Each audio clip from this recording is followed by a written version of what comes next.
How's it going, everybody? Welcome to the Degree Podcast, brought to you by the Play On Foundation. And today is a special day because we have the guest in the truck. And today's guest, she is an incredible artist, incredible soul, and she's one of the actors. One of the reasons why I put her on the pedestal of this art craft is because I see her on my screen every year, and it's true. Like I have my menu or playlist of Christmas movies, and that movie is a part of it. So Okay, yeah. um, but everybody, it's Shailene Garnett. So, Um, I guess let's start there. Let's start with that movie, The Best Man Holiday. Like, you know what's crazy about the Best Man Holiday? I think that was 2013. hmm, That year, I had my actual first breakout role in The Dirties, hmm, which was picked up by Kevin Smith. And that, as you know, is like, I don't know if you saw it or what, but it was an independent movie by Matt Johnson about like a school shooting yeah. from the perspective of the shooter. And it was great. And I was really excited about it. And There's and then the microphone's in there too. yeah, I know. It won't stay in. Okay. Oh, and we're also gonna spark up for this episode. So the second smoking guest, and we'll just see where it goes. We'll see how much fun this is. Is it possible? No, Okay. it just said we were. Okay, great. Turn it the other way. Turn it the other way. Yeah, the other way. There we go, and then push. Okay. Okay, so anyways, I did The Dirties. Kevin Smith picked it up 1 second.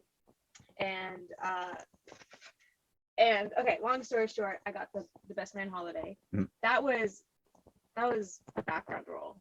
Yeah. That nobody knows. Yeah. It was a background role that got dubbed. And because it got dubbed, I got my credit. But you dubbed it. No. Oh. It was a legit. So what happened was. So that's not even your voice. No. What happened? Here's the thing, and I guess everyone knows now. But what happened was they did like a cattle call. They wanted to have a bunch of go-sees, and I was doing background at the time, and I got the email saying, hey, they want to do this go-see, and I was too good for background. I said, I'm not going to go do this go-see. You know, like if they want me, they can audition me right there. And then I get a call from Adam Rickman. Yeah. Background, everyone was with him. He goes, hey, your cast, they cast you in this show, in this movie. I don't know what it is. Jordan's assistant. I'm like, okay. I show up, and they like whisk me off into my own fitting. It was different than like regular background. Oh, okay. Okay, they whisk me off, get me fitted, What do my hair. isn't there a and term makeup. for that? So It was like probably you're special skills. featured, I or guess something? featured background, whatever it was. Yeah. I walked in not knowing anything what it was. Okay, Yeah. This is also the story of how I met Terrence Howard, Hmm. which is like the super spiritual thing. Okay, that's just call it what it was. So I'm at background. And like everyone's walking in, and it was like Nia Long walks in, and it's like, ooh, background's like all coming in high, and then Terrence walks in, and I'm the only one who's like, ooh, you know, no one else is saying anything because he's the artist who I'd always see him on TV or on the screen. I was like, he's underrated, and I want to work with him one day. Always, just something about him. So turns out he was flying in from, I don't know, Chicago or something. He came in a day early, so he came to set to say hi to his friends. What made him underrated in your eye? No idea. I don't remember. Because like back in the day, He did Hustle and Flow. he doesn't flow, but like Terrence is like OG when it comes to black actors in film. And like I'd like to equate Terrence Howard's lane to be the vulnerable light-skinned guy that came in after Cuba Gooding. I would not compare him to Cuba. No. Cuba. Do they call him Cuba? Do they call him? I heard people call him Cuba before. But like that was Cuba's role back in the day. Was Okay. like we need emotion. We need. But Terrence was more like hardcore. He was the gangster. He was the opposite of Ice-T. Yeah. Yeah. Cuba to me, maybe I'm thinking of Omar, his brother. Yeah. One of them, they come across more as like cuddly, like not gangster. Mm-hmm. Terrence definitely does not come across as cuddly. Terrence is like scary AF. Yeah. And I think what I considered him to be underrated was because he wasn't heavily featured in my mind. This is like me scraping back my memory. Yeah. But it's like he had these cool roles, but he was never like, other than Hustle and Flow, I can't name a film where he is Terrence. You know. Yeah. Well, that's also Hollywood like suppressing. It's like, cool, you have a supporting role, but you're colored, so we're That's gonna. just it. Yeah. But look, let me just say this. I honestly, it's like the internet's too PC at this time. I'm probably gonna get myself canceled before I become anything. But I will say, having said what I said, he then got Empire. Yeah. Opposite Taraji. Mm-hmm. And Taraji blew him out of the water. Is that the expression? Yeah. Okay. Yeah. Like she killed it. Yeah. And he was good, but he was kind of like a one-note Nancy compared to Taraji. Yeah. So I'm like, oh, okay, maybe he's good as I don't know, whatever. Yeah. So anyways, that's the story. But back to Best Man. So where was I? Met Terrence, whatever. They're coming in, Nia. They're all Terrence. dressing me up, whatever.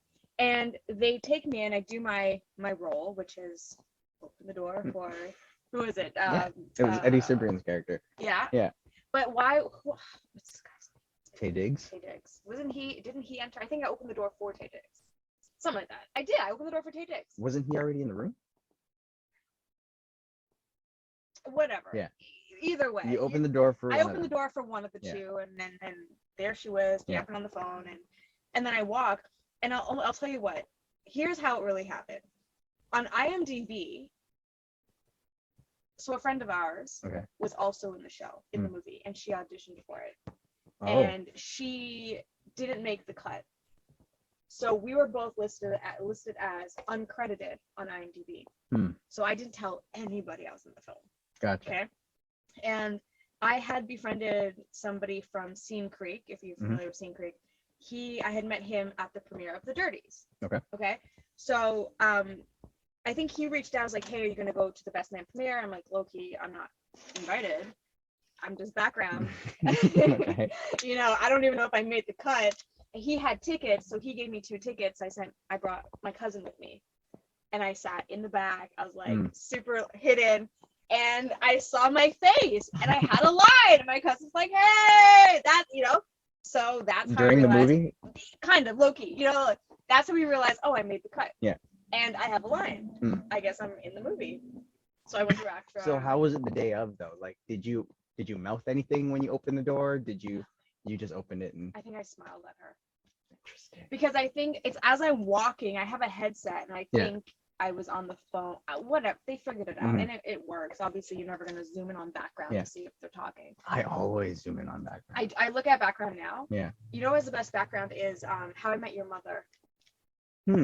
How I Met Your Mother has the best background. I've never determined who has the best background. It's the best because in the bar, have you watched it? Yeah. I've been to the entire thing. In the bar scene, in the background, every time they cut to background, they're doing something different. So there's this one scene, I forget what season. It's like this lady meets a guy, they propose, she gets pregnant, she has labor, all in the background while they're talking whatever's happening in there. It's hilarious. It's a great show. Okay. Yeah. So it's like that's the joke in the show. Yeah, I think so. Sometimes maybe it was a new director who just like, I don't know. But that one scene stood out to me. It's like, oh, their background's great. When I look at background, I look at them faking it. Oh, my favorite is when they're doing this mouthing. Like, yeah. And you're like, okay, I know you guys are obviously in the conversation. That or they're like faking their task, where it's like I've seen one where there's supposed to be a janitor, and like they're doing this with like the broom. Yeah. Just over and over, not moving, and that's it. So that's what I look for. Nobody really knows I smoke, so. This is a first for the podcast. So Best Man Holiday, that happened. And then how did you get paid though? Did you get paid just as I got background? the upgrade. I got the upgrade. I called ACTRA, said, hey, I've been dubbed, I got the upgrade. So I'm not credited on anything except maybe IMDb. But get this, so I have a lot of family in the US. You're not in the rolling credits. No, I didn't have a line. Yeah. So good. Okay, so here's the thing. keep in mind, my first supporting role Hmm. in the Dirties is out like a month before, and we went through like Slam Dance, and it was a big deal. Mhm. But then all my family members, again, nobody knows them in the show, in Investment and Holiday, in the movie theater, they're all like, "Hey, that's my cousin, that's my friend, I know her," like freaking over my one non-line, okay? And they're all screen grabbing it. And so my Facebook, we had Facebook at the time, was like flooded with my one gesture of opening the door. And like nobody gives a shit about the Dirties. That's and I'm like, so but guys, I have lines. I have a role. So that's my infamous Investment Holidays, which is great. Which is really great. No, that's fair. That's dope though. I do appreciate that I'm in it. Yeah. You know. But it's not just in it. It's the film gets replayed. And I'm not the only person that replays it. No, I know. Right. I So know. it's like that's the cool thing about that particular project is that it gets rerun as opposed to like a show that's just like the Dirties. Yeah. I know I'm gonna see it again. I'm gonna change my IMDb not my IMDb, my Instagram profile to like Shailene Garnett, the girl from Investment Holidays. The girl who opened the door. That would probably get more recognition than any other title of the That's so bad. But yeah, that's the infamous. Where do I know her? Shailene Digstown. What is it? Shadowlanders? No. And then exactly. Shit. Don't worry, guys. Sorry. So if you heard ruffling there, like this actor doesn't know how to use a microphone. My ears are too small. But we also don't get, what do you call it? We don't know how to use a mic. They set up the microphone for us. I just had a conversation with this girl on my Instagram. She's a friend. I should call her a friend. Who's also on my Instagram. She had stunning makeup done for a wedding that she went to, and we started talking about how neither of us know how to do makeup.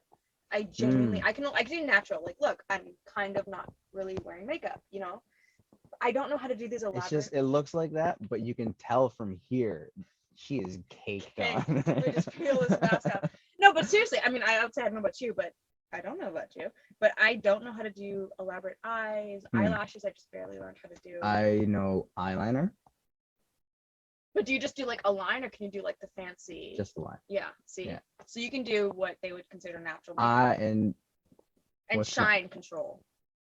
Isn't shine control just like that's not makeup? That's powder. Of course, it's makeup. Unless you get the paper. Yeah. No, there's powder. Dude, on Digstown, my makeup artist and I have. But hold on, wait. How do you? So with the powder, you just brush it on. Yeah. There's no proper way. It's correct. Okay, then yeah, I do know. Yeah, that's my point. You can do basic makeup. Isn't basic? When I think basic makeup, I think like at least foundation, which perhaps the only reason. Make sure you blend in past. That's the thing. I don't know how to blend. Okay. And I don't know if it's just my eyes, but I don't think I can match my skin tone. No, that's fair. It's and fair.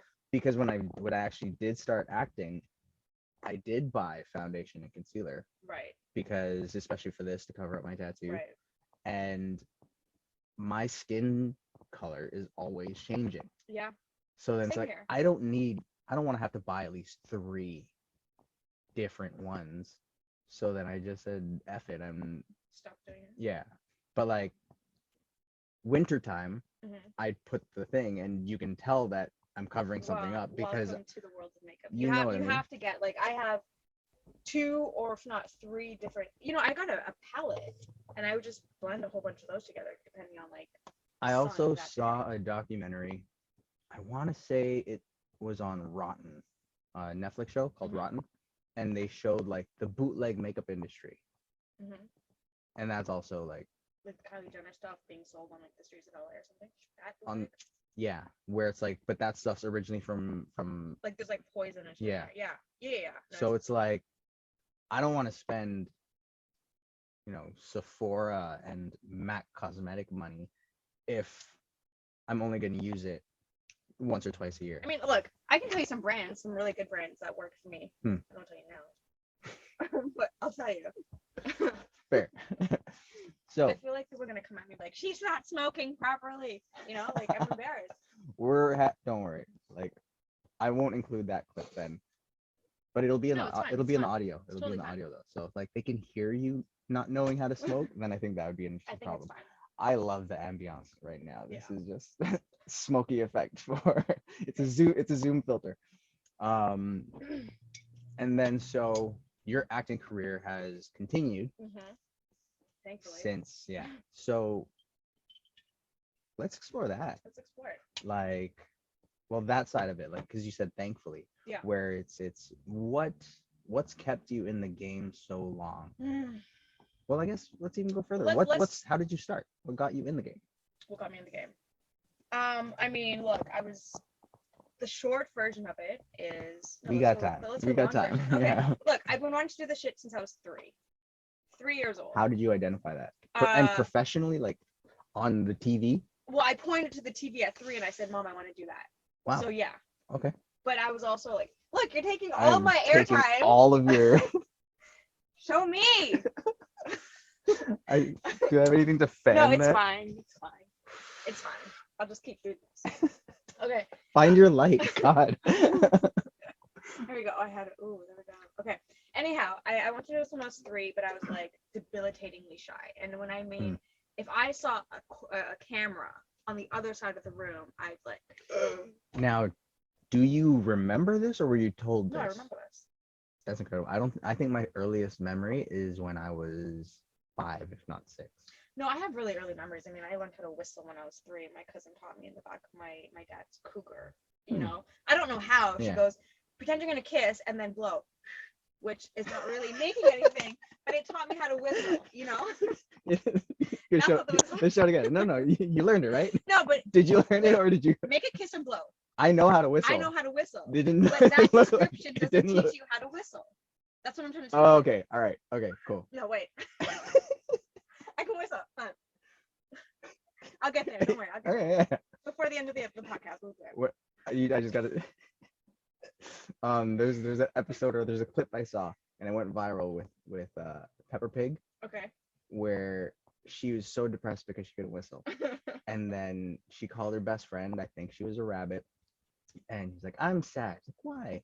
It's like, because I don't know how to whistle. And then she's like, oh, well, I don't know how to whistle either. It's like, and then Peppa Pig's like, oh, really? And then she's like, the rabbit girl's like, yeah, but what is whistling?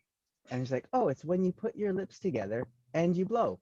And then she, see, that's not because of him. And then it's just like, and then her reaction on the phone was just like, oh, yeah, I get it. I don't think they heard that though. One more time. We'll get there. Don't make me laugh. I could see you now. I could see you being in like a film, and then you have a. It's not bad. I'll get there. It's not bad. I did a good But one. then they're definitely gonna ADR your whistle. I want to learn this one, the you know the what stadium it is? one. I learned at one point. I'm not. I can't believe you. I can't trust you now because you just said you learned another thing and you failed. I was a better whistler at some point before today. I promise you that. Gotcha. But you're supposed to like flip your tongue and push and then blow. Anyways, it's not a big deal. I'll try it later. Your question was, how did I know that? Yeah. Yeah, because I remember that. So that's the first part. But what's interesting though is I have a few specific memories in my lifetime. Some of them being the camera. I distinctly remember going to this first audition. I think it was like a go-see or something very. And how old were you? I was 5. Wow. Oh shit, you've been 5. in it. And so there's a group of kids. You've been in it 40 years. I haven't. According to the internet, I started in 2012 when I was 7. No, but there's this like. So look, excuse my 5-year-old memory, if not younger. But there's this room, a bunch of kids, and we would go in front of the camera. Okay. And we would say, hi, I'm so-and-so, and you're watching something, whatever the lines were. And everybody did it. Most people did it. And I go up, and I just stood there like a goof, and they're like, what's your name? I'm like, Shailene. Okay, can you say this? You know? And was your mom there? No, she wasn't there, but then for some reason, we went into another room, like a screening room, for parents to watch this. So I'm wondering if it was like a class or something. Like, I really don't know the details of it. But I distinctly remember all the auditions playing, and when mine played, I like buried myself in my mom's lap so I didn't have to watch myself. Because you know when you first start, I mean, it's not because hard, at 5 you're so self-critical of yourself. Well, it was just I don't know, I was just very shy. But you know, when you first start acting, you hate watching yourself. Well, most of the Yeah. actors I know, we hated watching ourselves, and the biggest thing was to overcome that. Yeah. Right. And I'm just trying to find a fan. What happened? No, this looks pretty cool. Stop Okay. it. Anyhow. Yeah. So that happened. And I also remember my uncle his first wife was an actress. Do you know the movie Valentine? The horror movie Valentine? Yeah. Okay. Remember the maid who opened the door and then she got like dragged across the Oh, floor? I'm not gonna remember that Bless detail. her. Anyhow, that's my Okay, first exposure okay. to an actress. Okay. So obviously it's a bit part role or whatever. And then she was in I went to her house one summer and she had a script for a Christmas movie she was going to be doing. Best Man Holiday. Best Man, no. That's how you got the role. That's how I got the role. My supporting role of a man. And I read the script. This was like I don't know what age. You read a script when you were 5? No, we're moving forward in my Sorry. life. Okay, Moving cool. forward in my life. I didn't catch that. Yeah, moving forward in my life. But at some point, years before I got to acting, I had read a script that she was going to do as a Christmas movie. So she had the script, the physical script, and I read it. My first time reading a script, like, this is so cool. So when I saw it on give me an age, because like now I want to think like processing. So did you understand how you were reading? I was like 13, between 13 and 14. So yeah. Okay. Let's say There'd be 12, 13. Yeah.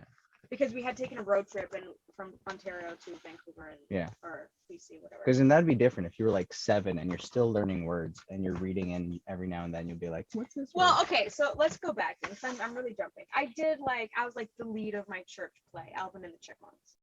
I was gonna think you were gonna like the Nativity, Alvin and the Chipmunks. What? I did Nativity in preschool. I was a belle. Full of bells. Come- So that doesn't count. I did Alvin and the Chipmunks in the 3rd grade, but then get this: there's 4 students. Mhm. There's me, who's biracial, my cousin, who's black, our friend Sandra, who is Sri Lankan, and then the Sunday school teacher's little cousin, who's like white Portuguese. Mm. So Alvin and the Chipmunks and Dave. So Was this like a intentional? I yeah. don't know, but but like if you guys got to decide where it's like we need a story with 4 people because we didn't decide. It was, hey, we're doing Alvin and the Chipmunks. So we're Gotcha. in that hula hoop song. Yeah. Shailene, you're Alvin. You 2 are the rest, and this is or Dave. Or What did that say about them casting as Alvin? I didn't think about the time other than, But- of course, I'm the lead. Of But course, I now would but be. now we're thinking it. I think where- between the 4 of us, it made sense personality-wise. How you went from a shy kid, so I would have said you would have been Theodore. But then But they give obviously you the within that loud. group. I guess my personality. showed. Everybody It else was fine. I quieter wasn't than shy. you. This was like the 3rd grade, so let's say, yeah, Okay, yeah, that's interesting. yeah. It was. You went from so then what? If they were quieter than you, then it's like Let's say the they'd be camera- mute. Okay, so let's say the camera sparked a lot of like insecurities. So I remember at a young age. So now I because was, it's a play, there's no camera. right, maybe okay. it was that, but it was a lot of fun, and I really enjoyed being on stage. And I Mm. remember with dance, I took dance class for a bit, and I loved being on stage. I loved public speaking. Mhm. We had speeches in schools, my forte, you know. Mm. But when it came to like, as a kid being on camera, it's the watching yourself back. It's the hearing your voice. It's all those insecurities that we're not used to when we first started acting. I think that's what it was. Okay. You really make me question this. I feel like, is my story legit? I don't know anymore. But anyways, the question was how to get to acting. So my mom's like, look, I can't do this anymore because we're going to a lot of scam agencies and, you know. Did you get scammed? Yeah. Damn.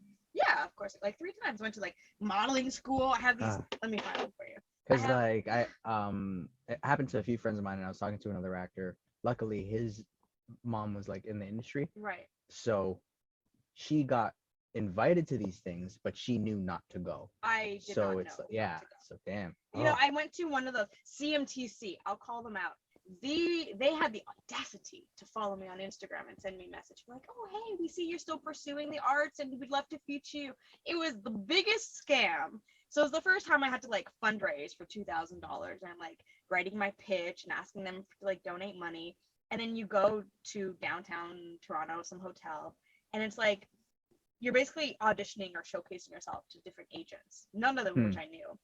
And then they call you back if they like you and they sign you, whatever, like all this pay money. But now that you do know, looking back and remembering the faces you saw, were those actual agents? They were legitimate, not agents. Like, I don't know who they are. I don't know who they are.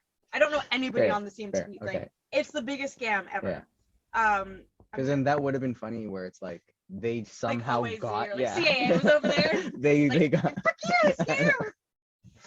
I really want to find these photos for you. It's me of like my 90s kid photo shoot. That's I'll so find funny. them for you. But anyways, long story short, I ended up signing up with Charisma Talent Agency, who was, I'm pretty sure they've been blacklisted with after like 7 times or something. Yeah. That's where I met Araya.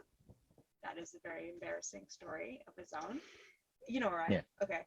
And from there, I realized it was a scam, blah, blah, blah, continued in school. I ended up becoming a teacher, which I usually talk about. So I went to like middle of nowhere, Quebec to teach a bunch of kids English. And I got scouted by my first agency, which was the Porter Group. And she at the time thought I was not 30, but she thought I was 30 because of my over made up headshots, black and white, that Charisma refused to get in color. So she goes, oh, we need a mid 30 something woman. Here, audition. And I'm auditioning. I'm like this like fresh, like, I don't know, 18, 19-year-old girl, like, hi, I don't know how to act. And she liked me and she signed me on. So when my contract ended, I signed with her and quickly realized I needed classes. My first audition was for like Stephanie Boren, Family Channel. I don't know who it was at the time, but I looked right down the barrel and overacted to all hell. And then didn't see them again for like 2 years because I had a good look. I didn't have the good acting. I don't remember my first audition. Oh yeah. That's funny. Because you don't know what to do. But like, if you come from like theater school or something, which I did not, you know what to do. I did not know what to do.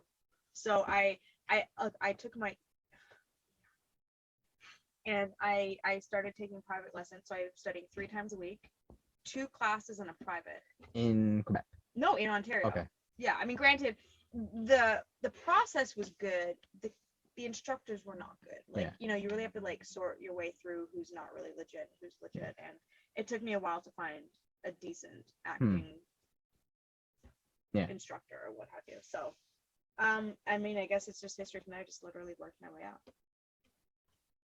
And then, so now that you found yourself involved with the industry and in more capacity than just acting, like how did you also find that voice to? Is it just directing though? Not writing just directing. No, it's coaching as well. Okay, I'm gonna answer this, but I'm finding this. I need you to see this. Like, the need is so strong for you to see these photos. They're like 90s kids. I'll get there. So here's the thing with directing. I'll send it to you after. Okay, with directing, it was okay. Prior to directing, let's just set up the context of Shailene was very, very anti-drug. Like the say no to drug. That was such a weird phase of my life too, man. But like it was so intense. Honestly, I broke up with a girl because she smoked. I took it so I get it. I 100% get it. Yeah. Listen, I attribute this to like a past life trauma, legitimately, because it's not to say that people who were around me in my family didn't smoke. They did, but it was so much stronger as a kid, and as I got older, it lessened. But if you smoked, if I saw you take one drag of a cigarette, I'm like, you betrayed You're the devil. Me. 100%. Honest to God, did not say this. I did not say the word cigarette until I was in grade 7, and I wrote a speech on smoking. I won. But did I write a speech on smoking? Like I we had speeches in school. Yeah. I literally did not say the word cigarette. It just physically made me grossed out. Touching a box, my grandfather smoked. I take something and I push it. Like I was so intense about that.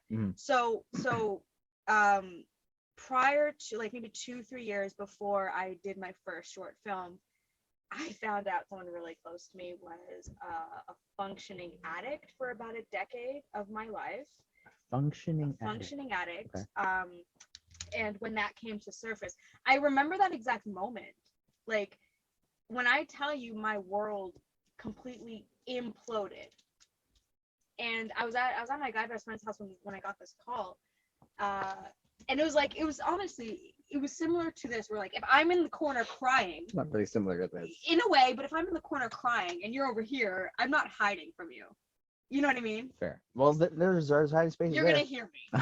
Okay. Okay. So it was one of those situations where I'm like crouched in his bathroom trying to have a private like conversation, and I'm like, here's what's going on, and he took me home, and when I say mourned, like, wow. 3 days, don't fucking talk to me. My phone was off.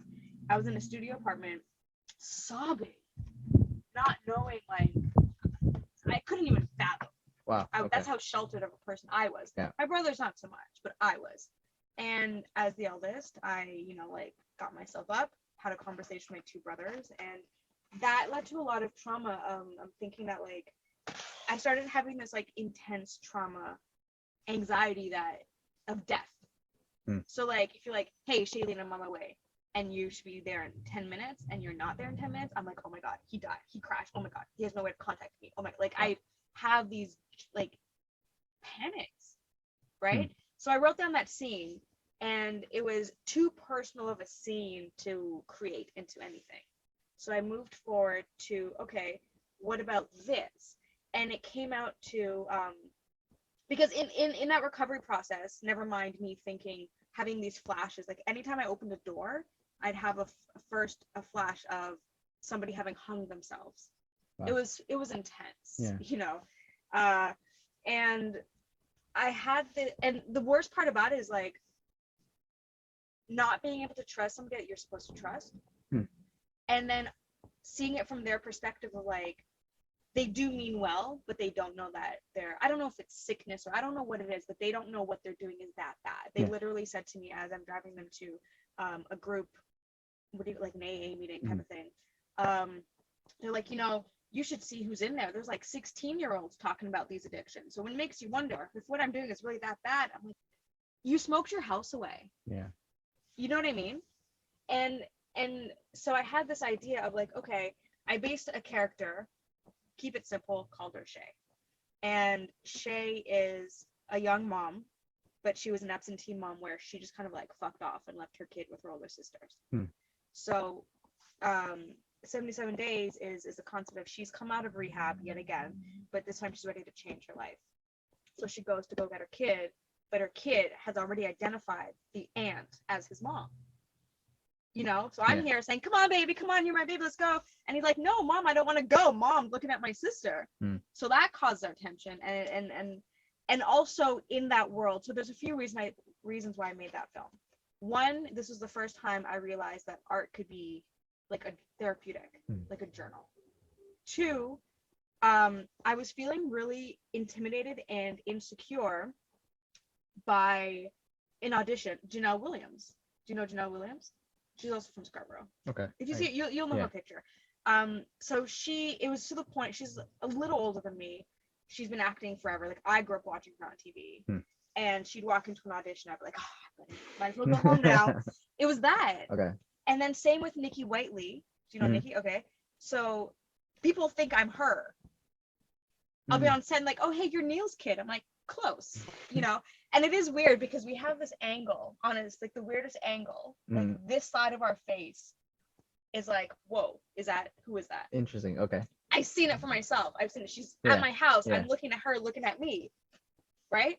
So anyways, the problem is we would never have been cast together. We were always pinned against each other. Yeah. So I'm like, boom, you're my sisters. So I cast Janelle as my older sister, Nikki as my younger sister, and Tamara Almeida as well as another one. Because I'm like, fuck it, color is color. I have cousins who are all shades and they're fully related or fully, blood siblings. So that's why I did it. And that was great. It was a really, RJ Morris. Yeah. He and I have been friends since high school. Yeah. And I was on the phone with him. Like, we talk daily. For the people that are on the podcast, they're not going to know what I did for you to identify that was RJ. Camera but I held up like a camera. Yeah. Yeah. I forgot this was going. What's crazy is that we had a conversation. I was on my floor in the living room, and we're like, man, I can't wait. Because he wanted to be an actor at that time before he transitioned to cinematography. we're like, this would be so dope when we're like acting together, you know, and we're talking about Denzel and all this stuff. And so when this happened, I'm like, you got to do this. And it was such a cool moment at the end of my film. I think I shot 77 days in like 13 hours at my parents' house at the time. We either wrapped on time or ahead of schedule twice on a 3-day shoot. And we just hung out and ordered in Chinese food and just like chilled out. Humble brag. Humble brag, you know. But no, it was really cool because it's like I'm acting with Janelle, who I think is an incredible actress and someone who I was otherwise intimidated by. Made a great friend out of her. Nikki and I got closer. Tamara was one of my best friends at the time. RJ and I were like, this actually fucking happened. It was really cool, you know. Yeah. And what's great about that film is that it made it onto Comcast, my first, right?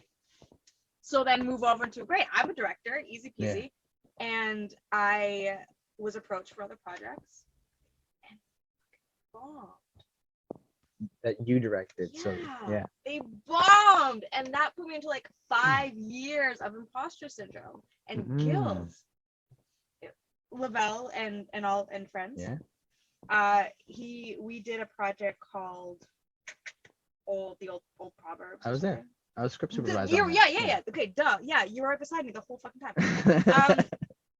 On it, it looked like garbage in the final edit, and I know there's a few things like we can go back and there's reasons why it wasn't as what it was. But it's obviously because I wasn't cast as Malcolm X. Obviously because you weren't Malcolm X, and I apologize for that.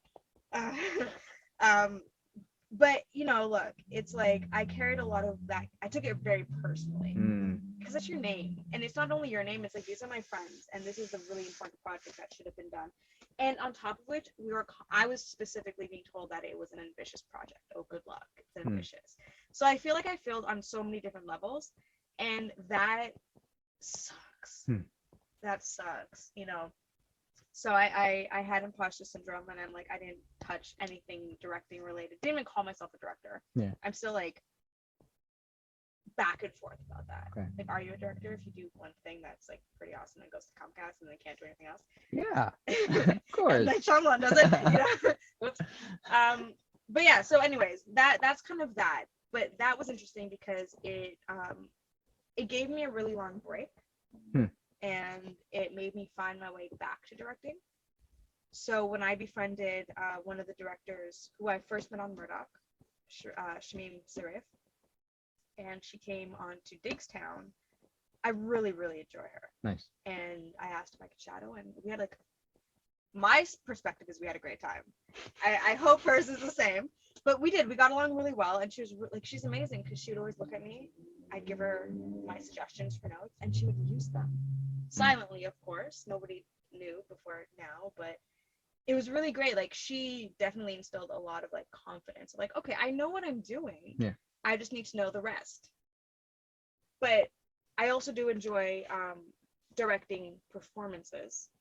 So that led me to a workshop that I've created in Nova Scotia, which is, you know, the 2015, there was a whole industry boom crash. Because they took away the tax credit, the film credit. And so Nova Scotia essentially lost their entire industry. And bit by bit, Digstown being a part of that was rebuilding it. Hudson and Rex too, I think. Hudson and Rex. There's a few others. Yeah. Hudson and Rex, no, that was in Newfoundland. Apologies. That was in Newfoundland. But there's a few others, whatever. The one Moonshine? Moonlight with No, Moonshine. I think it's a global show. Why do people do that? Where it's like you said the word, it didn't compute, and then you said the word differently as if you thought that was gonna, you know, moonshine. You know, moonshine. Yeah, I think it's called Moonshine. It had a different name with the first. Anyways, whatever. The story is, the point is, there's a bunch of there's projects out there that's building up the industry. So much so there's not enough talent. So specifically for Digstown, they started casting non-actors, which is very telling. Yeah. So I started coaching these non-actors, right? And I had this year was the time that I've been thinking about this for 3 years. Finally came to fruition where I've made a workshop specific for diverse actors, non-actors especially, to learn how to do beginner roles. Yeah. Entry-level roles. Great. Whatever, Yeah. one-liner, five-liners. Because, we can do the leads, we can do all this stuff, but then you're casting a non-actor to do the 5 line for less. And now you have a non-actor against you, and it's like, the scene is dead, no matter how great you are. Let's be honest. They're trying to make like a meal out of just that little thing. I did a scene for far too long for the guy to say, like, oh, I'm your boss, or whatever you have to say. Like, 2 lines. Milking the beat. He just couldn't do it. It wasn't milking. He just couldn't do it. And the cinematographers, everyone's there like, yeah. It really hurts the scene. So I'm doing a workshop to kind of focus on that. So they now will have a local talent pool of diverse actors that they can call on for these roles where they're otherwise put back. So now, like, where my head's at is now, why can't ACTRA get their shit together and just make it so it doesn't matter if they're not local? Because if an LA actor can work in New York just as easy as that New York actor can work in LA, a Vancouver actor, a Toronto actor should be able just to go to 100%. So it's like, that's not the issue. Yeah. The issue is when you're casting an actor role. They flew me all the way to Guam for a day. For what? For US money project. Yeah, but you know what I mean? Where it's like their union involves the entire country. What production was this? This was the Christmas one. The one you just did. Recently? Why don't I remember it? The one where I'm on the island. Yeah. The one I saw the pictures of. Yeah. But yeah, where it's like, if they can fly me for a day and do that, Canadian productions need to step up. The issue was specific to Nova Scotia, specific to Preston, Nova Scotia, was that Preston, which How is it specific to Preston? I'll tell you, Okay. because that is the largest Black community in Canada, which I didn't know. Yeah. And Scotia Day's a thing, man. I had no idea. And so there's a lot of people from Preston. Well, let's just say a lot of Black performers who are not even getting auditioned to do any of these one-liners even, but they're being called for background. And they're being called for background, and then they're seeing a one-liner who got flown in from Toronto. You see what I'm saying? But now with that, that would help us establish a central entertainment city. Right. Because as much as I hated actors doing a one-day role that came from LA, it makes me want to go to LA. Of course, of course. Yeah. But the point is that in Toronto and LA, we have opportunities. We can be auditioning for other things. They don't even have the opportunity to audition. They're just immediately thrown into background. I think now, though, that falls on the agencies, where it's like, I think bigger agencies need to also start giving more consideration to these artists, right? Of course. But when they don't know they have options to choose from, they know, they're all background. They can go do background stuff. Let's call this person. Stopped. I was like, yeah, that's a good idea. They should have actors do intro things. And I remember there's this one, I think he genuinely thought he was doing a good thing, but saying he was trying to create a space. It still works. Yeah, it does. Mine stopped. It goes on and off for it. And he was doing it for diverse people only. And so Mike at the time was like, hey, I want to get my daughter into the thing. Can you come to this seminar and just make sure that it's legit? And I went, and this guy is a background performer giving a workshop about how to be an actor in the city. You're kidding. And he's telling me about he's getting paid for this. Yeah, like people paid him to go to this thing, and the room was full. But this was all the way in Milton. Okay. So it's like a community that can't go all the way to downtown. And they don't really know right. better. So then they just go to IMDb. Yeah, exactly. So like he fluffed up his IMDb and he has like all these credits, and I went and I saw him and it's like, there's no way this guy was on all these projects. Like with there was a way, but yeah, not with substantial exactly. roles. And then he was essentially saying that, and I can't fault him for this, where he was giving an effective means of making money in the city, where it's like, here's a steady job. If you don't have a steady job, get this job. Like as background. And yeah, and he's like, and they'll feed you every day. He was promoting a bunch of background. So, which is fine, I but the guess. class was like more, the way it was advertised was like to be a principal actor.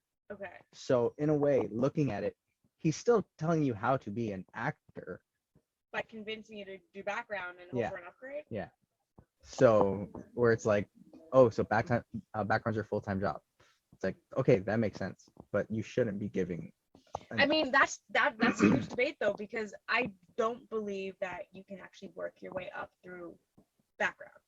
Maybe I've once seen upon a it. time. I've seen it. Yeah. How, It still but- happens. But what percentage? That's the thing. It's like that's an likelihood of- industry. If we're playing percentages, like Right. everything's a low percentage. Because I think, at least in my experience, and maybe you can say the same thing, there's different categories. Yeah. So for principal actors, commercial background was where it was at. You never did commercial background. I did one. Clearly. I did one commercial background. Unionized commercial Yeah. background was where you want to Yeah. be as a principal actor. It doesn't compromise anything. Yeah. Being a background for TV and film was very different. Yeah. Because if you're Yeah. seeing, No, he was talking about like TV background. which is crazy. Yeah. And So that's the worst. It's the worst kind of background you could be doing in terms of how you're treated. I've been treated on both ends of the scale, where it's like I've been treated like shit, and the person who treated me the worst, and I brought the story up in another interview too, where it's like the AD that was working with the background was a fucking dick. And then I booked my first principal role, and he was my PA. And I was just, every time he offered me something, like, Like you're a piece of shit. you're a dick. Yeah. Yeah. And so, yeah, and then I've been to the ones where it's like, you have, the 80s are so accommodating, where it's like to the point where, and thinking of like similarities of each set now, it's like, it's also like when the cast had the same buffet as the background. That's good. So it's like everything's just much more chill on those type of sets. Yeah. And so like, and the ADs are treating it more with like, they'll hang out with the background actors and talk with them in between takes, right? Versus Don't the guy, yeah. So I did it. There was a day, a time when I did background, and like 2-3 weeks later, similar situation, I booked a principal, and the same background from, I think it was from My Best Man Holiday.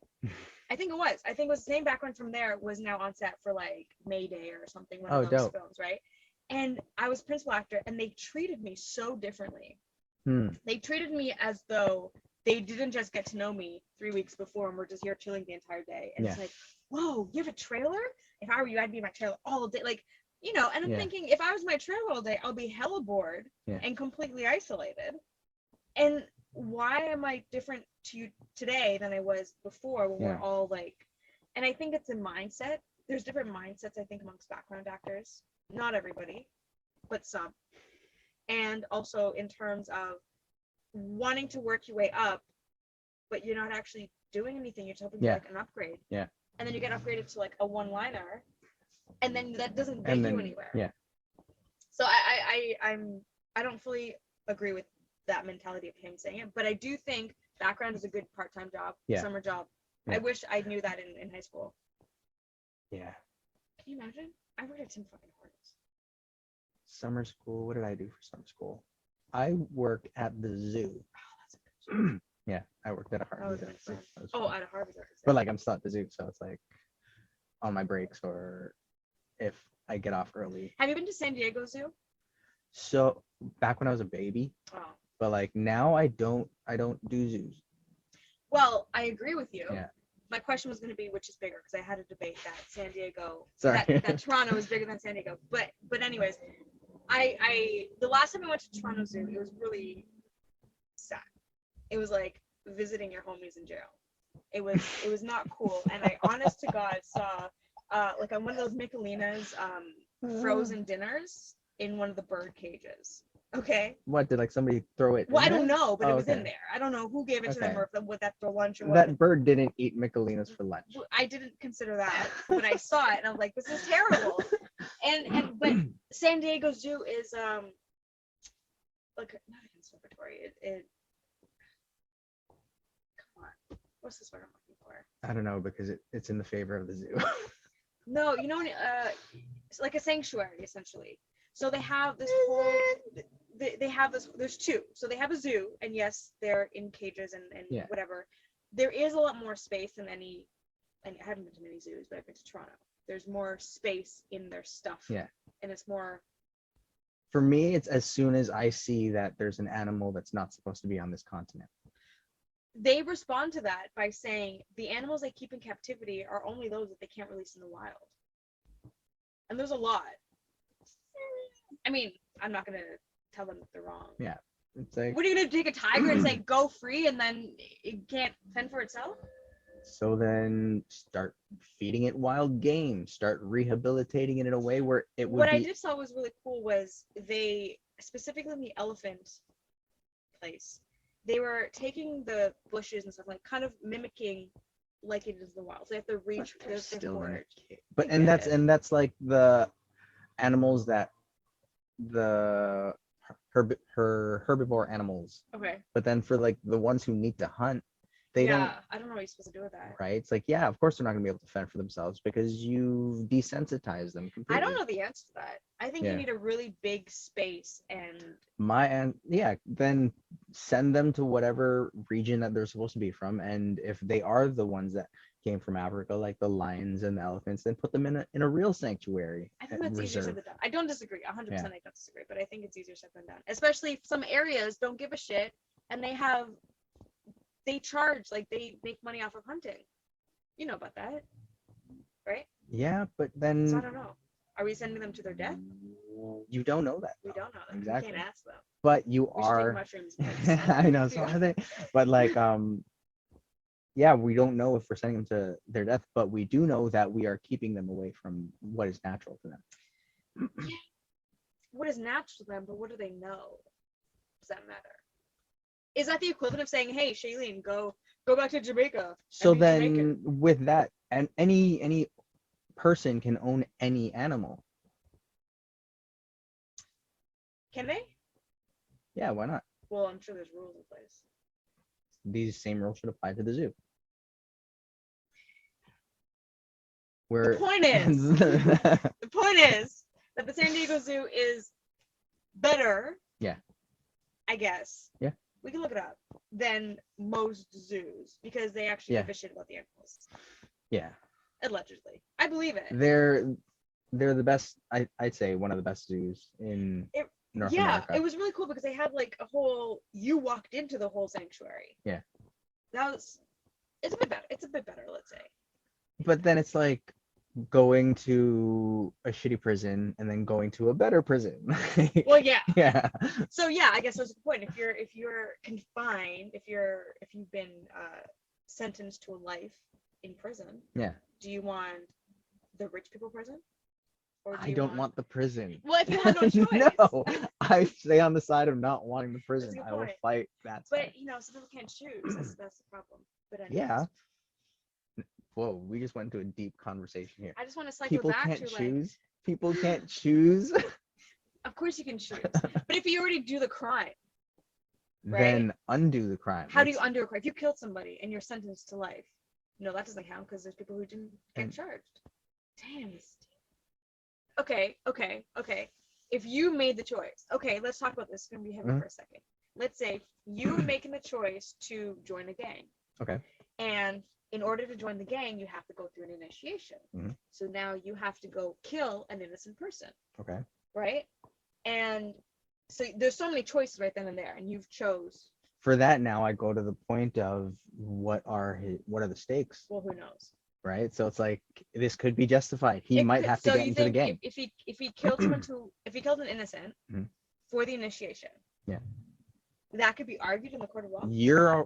It can't be because the court of law is society and the white man imposing. So if you made that decision, if now your choice is okay, I kill somebody, I have to face the consequences of going to prison for, let's say, 30 years. But there's also the consequence of not getting caught, and then whatever Let's you just went say there he for. does get caught. Now you're just putting it down this lane. I'm trying to say, okay, if it comes down to the point, so he did that. I can name names He's and going give to jail. examples. Yeah, He's going to okay. jail. Now, in this choice, do you choose the shitty jail, or do you choose the rich people jail?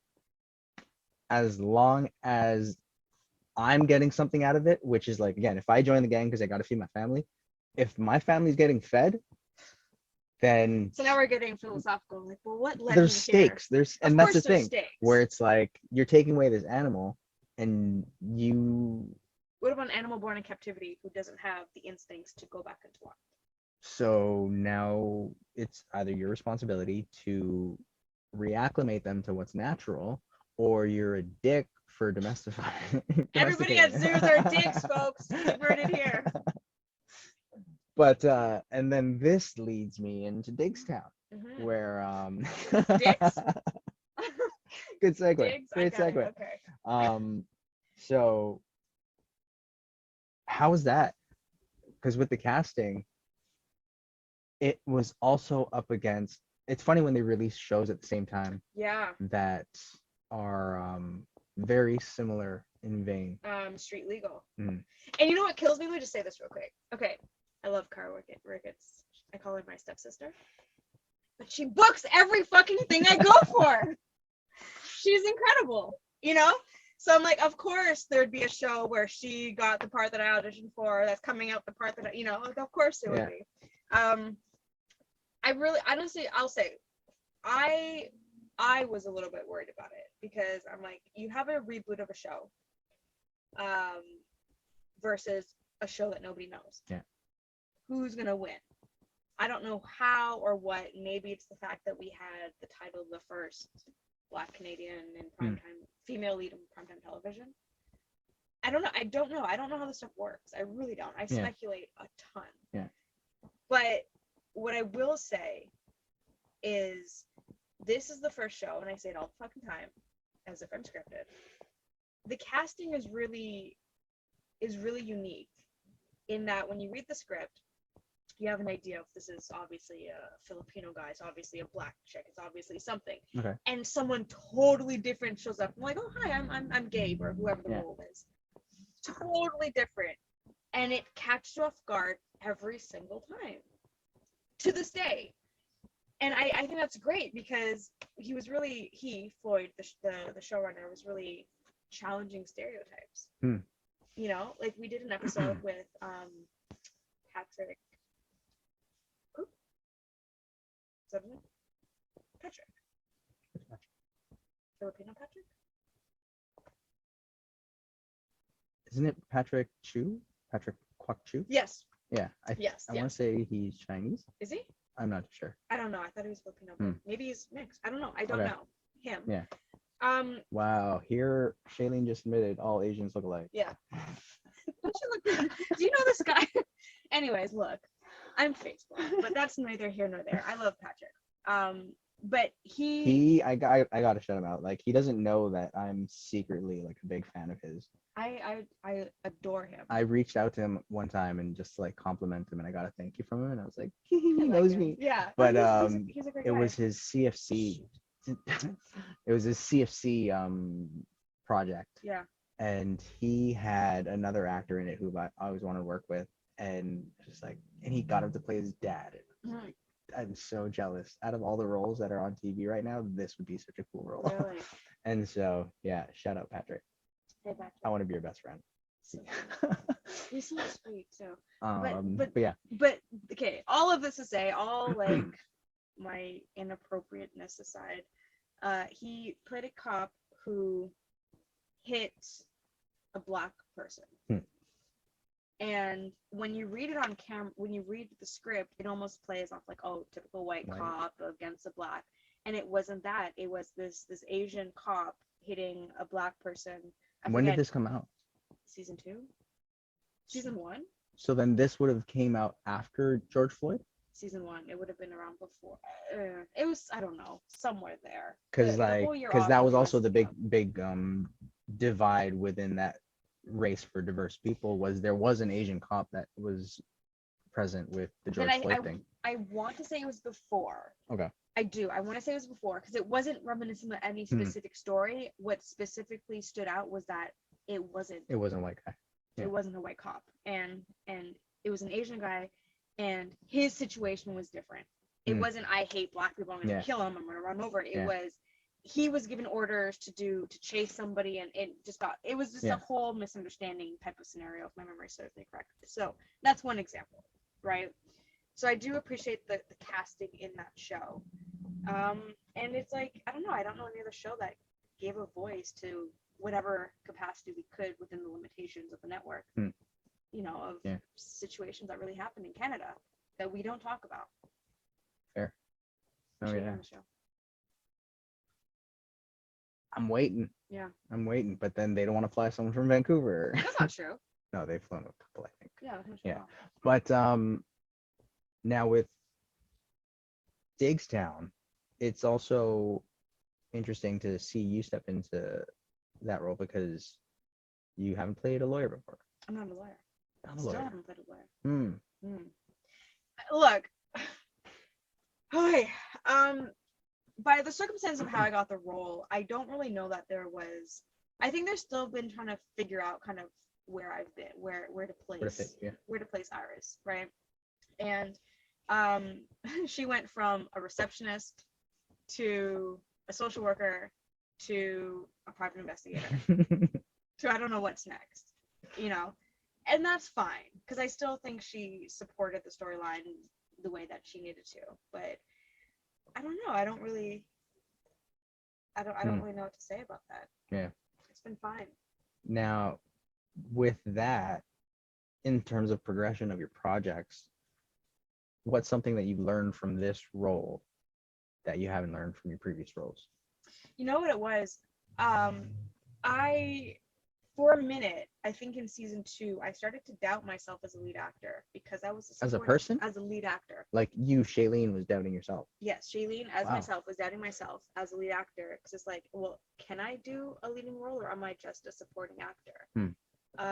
So I had to shut that out real quick, or I had to like work my way around that. Because Terrence Howard's the lead. It's because Terrence Howard's the lead. Yeah, I'm like, well, if he can do it, I can do it.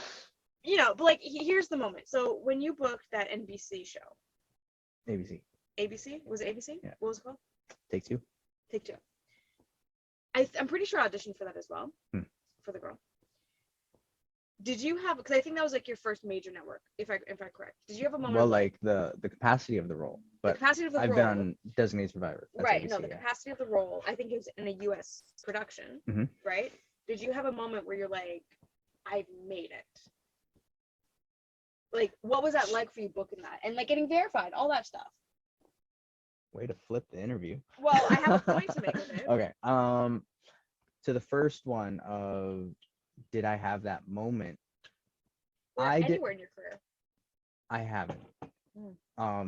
But everybody kept saying I did. It's optics. Right. So that was really weighing on me. Yeah. And so it must have gotten to me because then I started, when I'm going periods without booking, then I'm doubting myself now. It fucks you up. Right. Where it's like, everybody says I got my foot in the door, but I don't. Yeah. And the thing that keeps me sane with that is like hearing stories where people would get Oscars and then dry season. Aladdin, what was his name? Mina. Mina. I met him once, so I can't say I know him, but from my understanding, his story is that he booked Aladdin.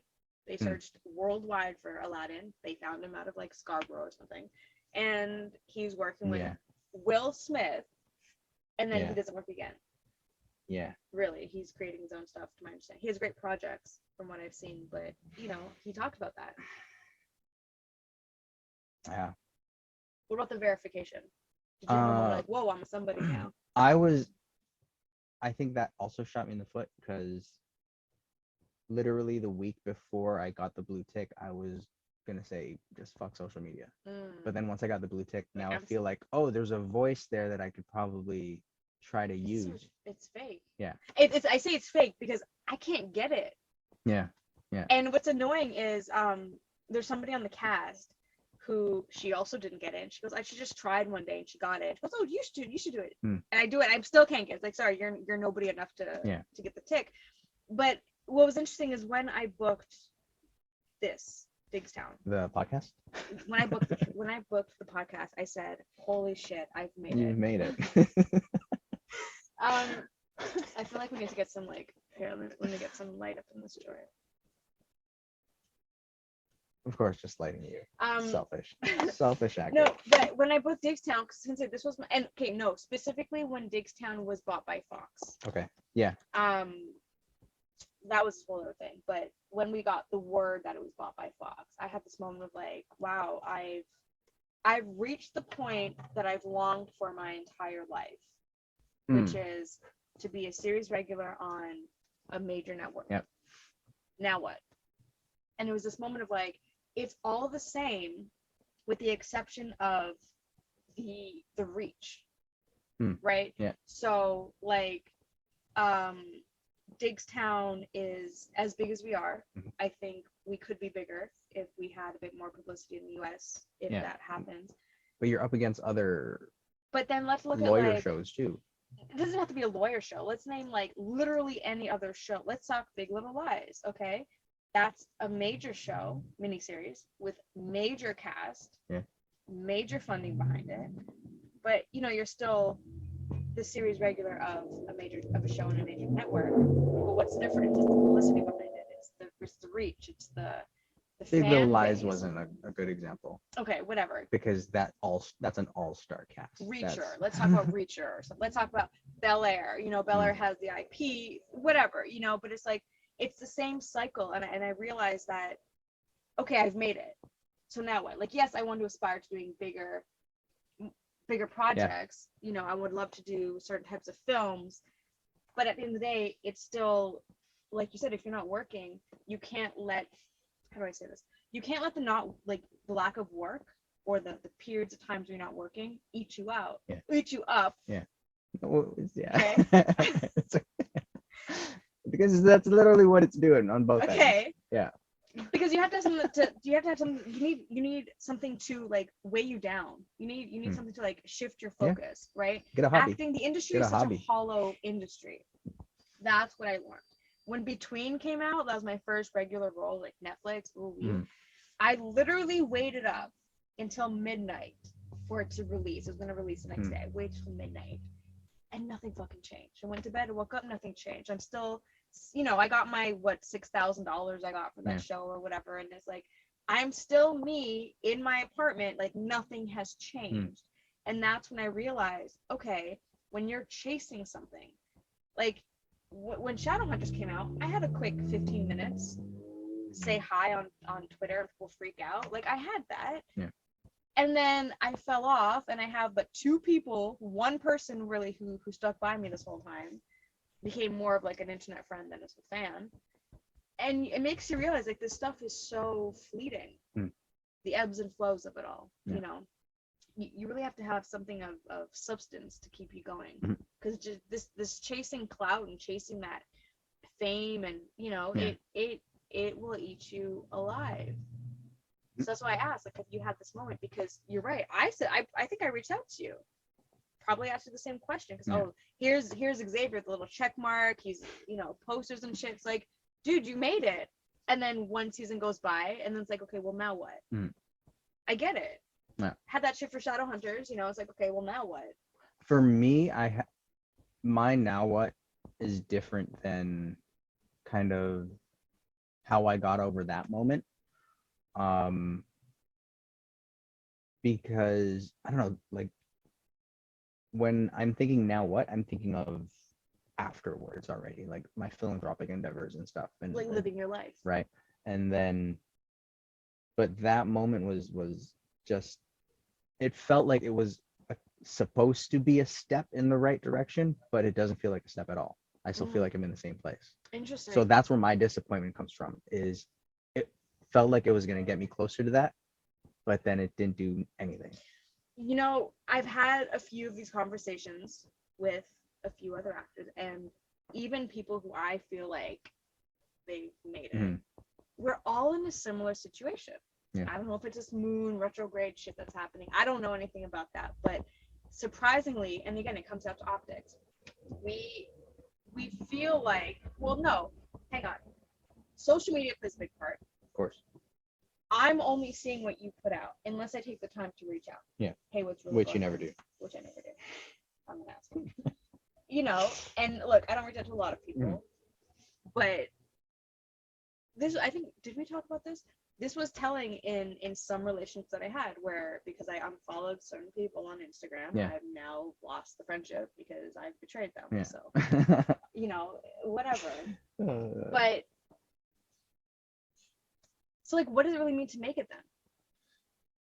Because then it's like, is there a point when you say, yeah, I've made it? It's subjective. It is subjective. Yeah, where the thing is though, society, and as unfortunate as and ironic as it is, it's our media that is what brainwashes the people with their storyline. So it's like there is a way. Right. But the reality is everybody has their own separate way. But TV and movies say no, there's this way to live. Well, you've made it because you have the blue check mark. So look, I'm not, let's be real. I've made it to somebody. And no, Shailene, you're big, whatever. And I'm like, really? Yeah. Okay. Yeah. But then to me, you've made it more than me because you got the little blue check mark and shit. But that's again society brainwashing you. That's our medium brainwashing us to thinking that means something. And but here's the thing, it does to a point to the audience. Yeah. But this is what I realized. Look, marketing is 90% of it. Mm-hmm. Obviously it's debatable. There's like the art of it and all this kind of stuff. But in the medium that we are predominantly in, marketing, it comes down to marketing. Of course. So I really can't fault the people that I've unfollowed because it made me feel uncomfortable that they've made it optically, maybe as well in real life. But I felt some type of way about it. And because I felt some type of way about it, I went ahead. No, this is true. I unfollowed them because I felt the way about it. I know your shit in real life and I know who you're presenting. And I can't do that, or I haven't done that. Like I struggle with social media all the time. Oh yeah. I have professional pictures. Okay, now selfies. Okay, fuck it. Okay, professional pictures. Like I can't keep it together, and I have no interest in it half the time. But when I see, if your page is together, like I like watching yours because of the adventures you have, right?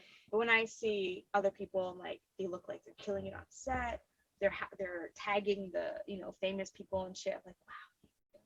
Stuff, and what have I done? Like I don't know at what point I started understanding the curation of people's pages, and it's once I had that understanding, it made me feel better for not. I started doing the same thing. No, but like it's curated in a sense where it completely gives you a different image of this person. Right. Yeah. As opposed to just like them being themselves on it. But do you really want to portray yourself? I'm happy I do. Yeah. Right. But then it's like I totally understand what you mean when you see it, because I do see it and then I think it took a few stories of actually knowing these people to make me understand that it's curated. But let's be real, like your favorite I don't know, I don't really follow anyone, just have an example like this, but like if you followed a favorite actor of yours, do you want to see who they really are? Yeah. I've always liked more process. Like here's an example. She plays who is it? Zoe Saldana. Okay. She recently, I think Zoe Saldana plays Zoe Saldana. Right. Yeah, she plays Zoe Saldana. No, but she's in the Avenger. Yeah. No, the Avengers? Yes. Yeah. And she has a lot of behind the scenes of herself on like trailers and all that kind of stuff. And like that's cool and fun to see. But I don't want to see that. I don't want to break the illusion of like, oh, here is your process to get into this character who I love watching in this like universe that I wish I could be a part of. You know what I mean? So that kind of took it a bit down, but I do also enjoy seeing, like, I prefer watching interviews and stuff to know who you are. I don't want to see like my favorite character who's now the actor who's eating a salad for lunch or something. I don't want to see that. Fair. Do you? I actually like captions. You want to read their captions? Yeah. I need to associate the captions with what I'm seeing. Twitter. I love Twitter. I still use Twitter. I'm not going to stop using Twitter. Twitter is where I go to just like, if I have a rant of sorts. Okay. And I just want to get it out. Do people respond? Sometimes, a lot of times actually. But it goes from like, if I need to share something that's political, or if I've found that I'm watching a reality show. What is your stance on expressing your political views online? Uh, hmm. I feel I share what is right to That's me. subjective. Oh, to you. Okay. Yeah. So I know it's subjective, but that's my political view. I'm not trying to change anybody's mind, but what you're seeing is what I think needs to change. Do you share with the purpose of informing other people? There's that hope, but a lot of it is just more exasperation of it.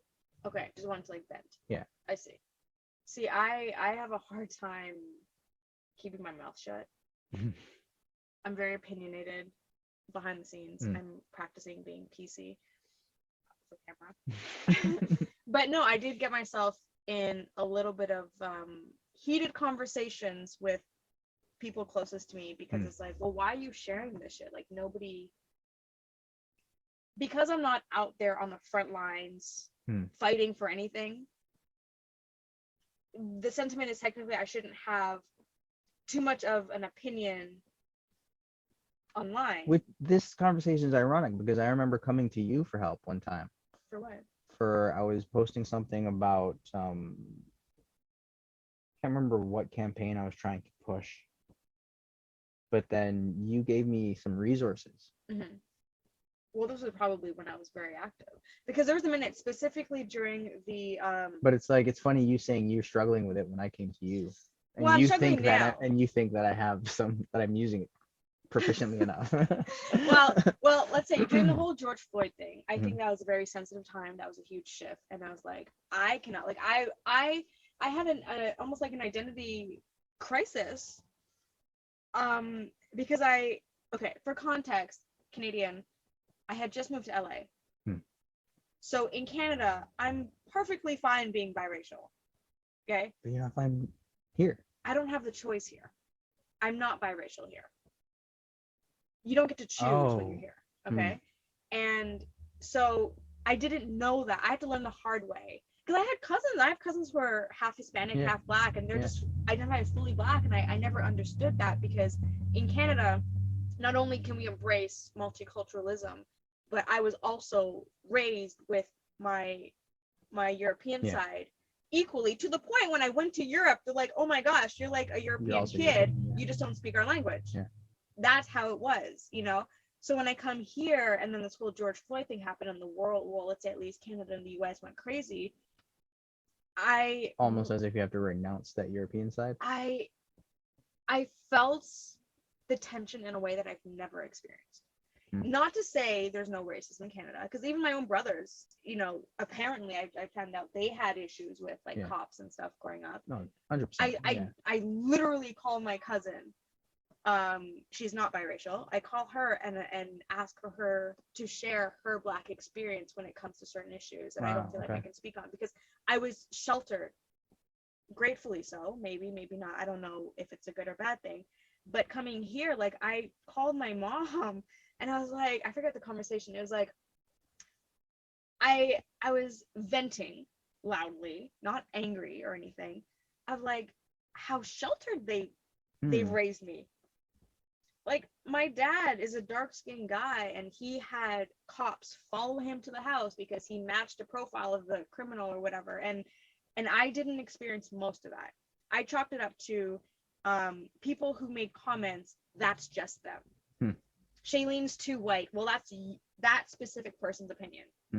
Oh, Shailene's too Black, that's that specific person's opinion. I didn't chalk it up as like a general experience. So I never actually realized that. So I started becoming more vocal, specifically during the George Floyd, specifically with Indigenous and Black issues, and started researching that. But then I had a talking to by my team, let's say, of like, if you're not out there basically being an activist, fighting for the cause in person, then like what you're saying ain't shit. It's just regurgitated information. I'm just retweeting shit with no real call to action. So look, this whole divisive COVID thing, which I'm not going to talk about because I said I wouldn't, but specifically with everything that's happened, I did make some posts and then I didn't make some posts. And now anything that I want to share, I kind of share behind the scenes. But, you know, again, I'm not there fighting for anything for or against in person. other than ranting about my opinions to friends and family, but there's no place, in my opinion, for me to share anything about that. I don't think I have in a very long time, because in this, specifically with this issue, there's no oh yeah, I hear what you're saying, let's talk about my difference of opinion. There's none of that. It's fuck you, you're wrong. And vice versa. So I'm really hesitant to share anything political, and it's like I feel like such a The thing too that I also do, if I know I'm gonna share something that's gonna have a lot of reaction, is deactivate Twitter. No, I make a day of it. Oh. So then it's like I know I'm gonna get people commenting, and some of those comments are gonna stick. So I'm going to talk to them. I'm gonna take the day and have conversation. I did that with the Dave Chappelle thing. Do you know what I'm talking about? Yeah, I didn't know you did something about it though, but I did. I did. I didn't post about it, but I was very passionate about it because I feel like people were missing the plot. Yeah. Oh. And I did take a lot of issue with people that I personally know who didn't watch the series or the special, who were saying very, and I'm gonna say very wrong opinions about it, and it's wrong because they didn't do their due diligence, which is why I'm saying it's wrong. So I messaged them privately, and I would say, hey, can I talk to you about this? Right? And that's how I would approach it.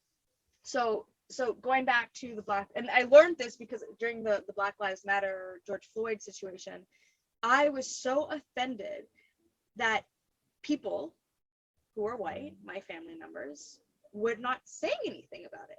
And I said, I'm confused. Very passive aggressive post. I said, I'm confused. Do you not see what's going on, or do you just not care? And that's when I realized, because my cousin, God bless her, she reached out to me in a message, and she's like, hey, she explained that her algorithm doesn't show anything. I was the only fucking Black person on her list. Do you know what I mean? Yeah.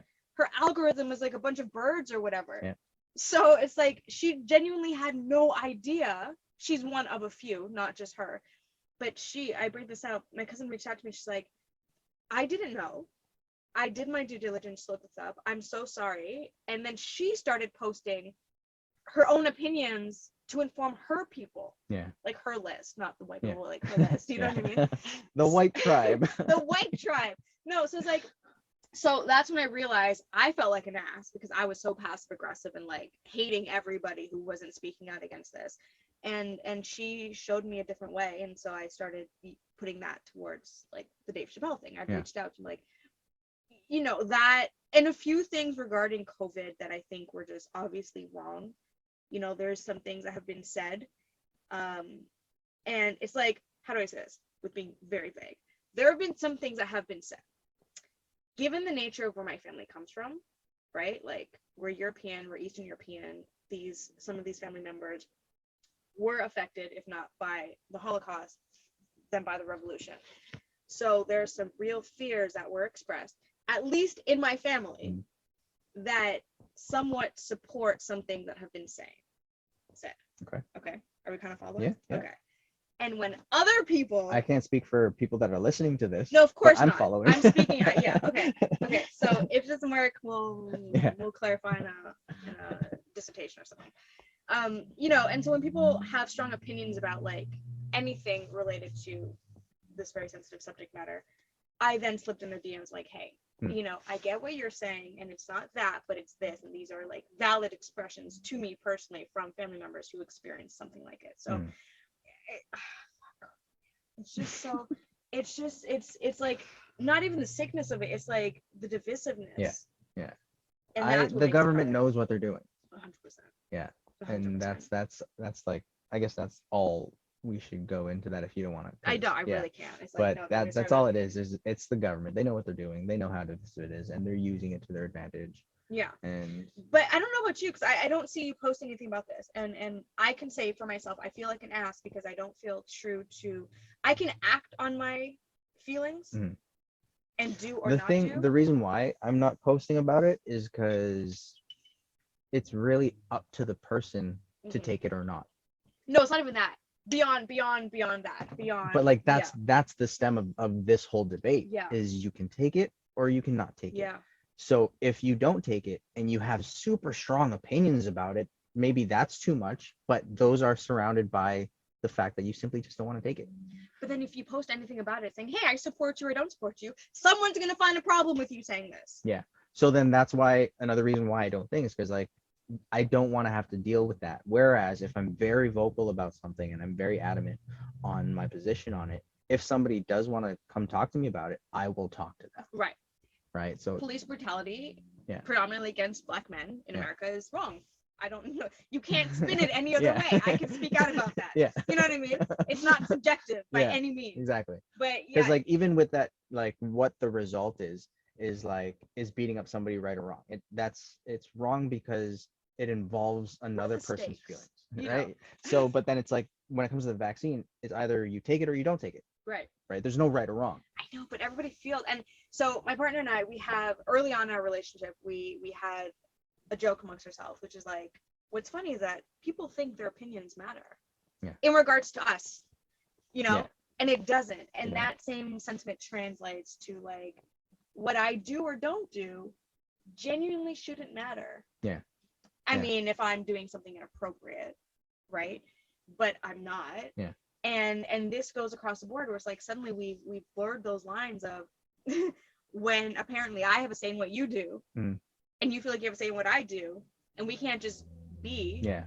That's where Yeah. I take issue, but then I feel like an asshole because it's like I have these opinions and I'm not doing anything about it other than living my life in the way I want to.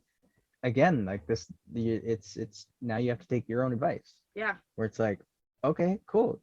You don't have to share it. I don't have to share it. Yeah, that's a good point. I don't Right. have to share it. So it's like you need to find out where is this angst of, but I do want to also share it. You know, I actually started following a lot of like gardening posts, gardening channels to like switch up my algorithm. My algorithm is so aggressive. That's so funny. And I go on and I'm like, check this shit out. And I'm reading it and it's like, you know, it's either one side or the other. Yeah. Like, yeah, or oh, you know. Yeah. And I'm like, okay, gardening, you know, motherhood, like shit like that. Just to soften it up a little bit. Show me how to.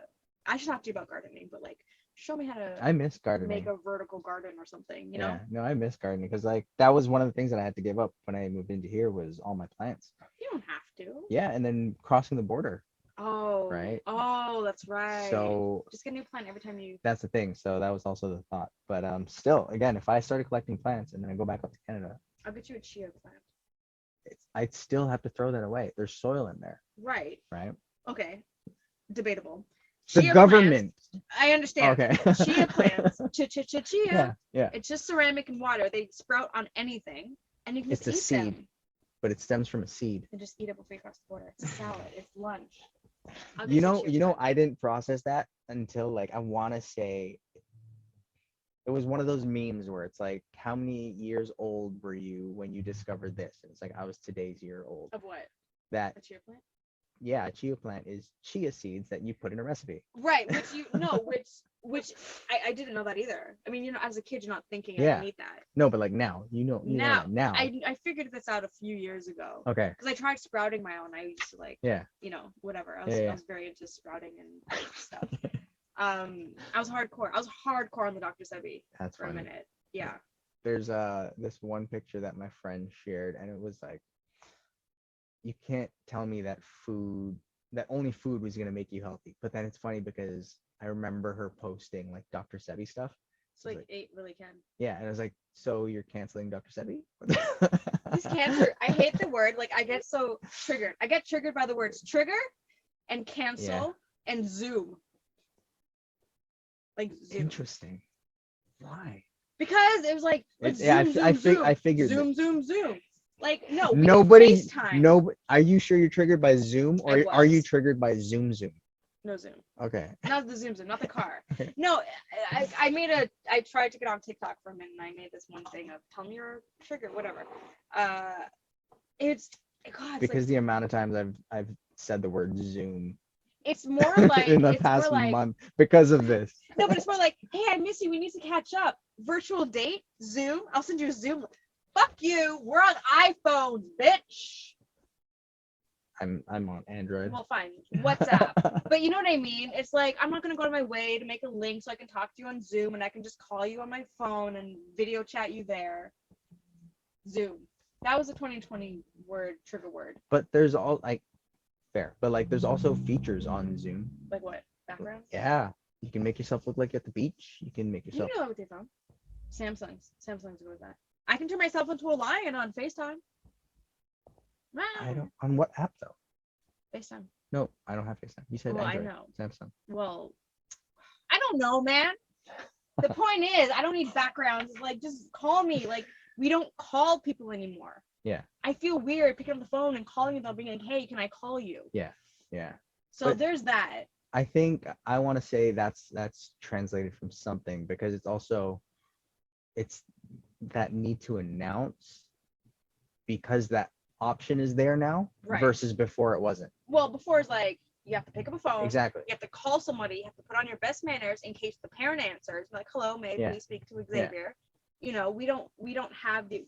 I feel like we're in this culture where we feel entitled to an immediate response. Yeah. And Man, even for me, you just got me thinking about like back in the day and having to call like a girl. Yeah. That's scary. Hi, may I please speak to? May I please speak to? Yeah.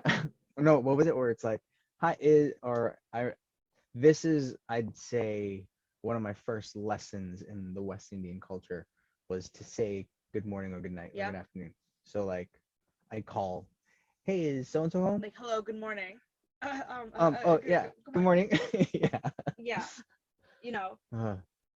But like if I don't know, maybe you're not this way because you're cooler than I am, but if someone calls you and then you don't answer, do you feel like you owe them an explanation? Sorry, I was just, I don't know, sleeping. I was just watching TV. I was just eating. I was just doing something that I couldn't respond to immediately. Well, it's like it's up to them. If I call them or something, like I still want them to get back to me. Yeah. The thing that I don't want is an apology. Where it's like if you're doing something, cool, you were doing something. Own it, yeah. But then it's like I always find it so funny when people are like, sorry, I was doing this. It's like, why are you apologizing? I'm still there. But I always find it funny. Let's say it's the Canadianism. Let's say it's that, you know. I don't know. No. Because like the last time it happened was an American person. Oh. It's like, sorry, I can't. Sorry, I missed your call. I was feeding my kids. And then I was like, don't apologize for feeding you. Yeah. You know what I mean? Chit chat with me or feeding your children. So I was like, and so it's one of those things where it's like, where did that come from? The entitlement. We're entitled. We're impatient and we're entitled as a society. Interesting. Yeah, I'll definitely agree to that. But then does that warrant an apology?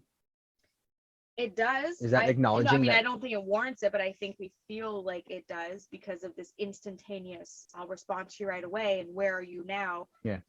You know, if we're all entitled, but you're calling me, you're entitled to an immediate response. I didn't give that to you. Sorry. Here, let's continue now. This happened the other day, and I got, not the other day. The other day spans from now to when I was a baby. Okay. So the other day. When I was born. I called a person to help me for a self-tape. They didn't answer. And then I ended up calling somebody else and then did it with that person. And then the other person got mad that I went to somebody else. And I was like, like legitimately upset with you? Yeah, where it's like, just, I don't know why, but it's like, why couldn't you just wait like half an hour for me to? Right. It's like, well, you didn't even pick up. I didn't know you were gonna call back in half an hour. But then it's funny because it's like that need for an instantaneous reaction when this whole thing had nothing to do with you. I'm trying to do my work. Yeah, that actually reminds me that I did not respond to someone to do something. That's funny. I'm so bad at like, I'll read a text message. I'm like, I'll get to you later, and then just I don't. I make up excuse like, oh, I was doing family stuff or whatever, but I don't know. I don't know if that's legit. Is there something you need to bring up with your therapist? No. Okay. I just put my phone down. There's like no, the need to like tell people that you're a compulsive liar now. Where it's like you didn't get back to them because I was flying a fighter jet. No, like legitimately, like I have a step kid and I do parental stuff sometimes, You know, that usually takes precedent Yeah, over a phone call, anything of course. else. But then it's like, why do you need to? I don't always. My Hmm. point is, I still haven't even like opened the message, Gotcha. but Fair. whoops. Yeah. I Now, do care. I think people who are close to me know I that, think like, your phone held up the time, and I think we've been at this for a long minute.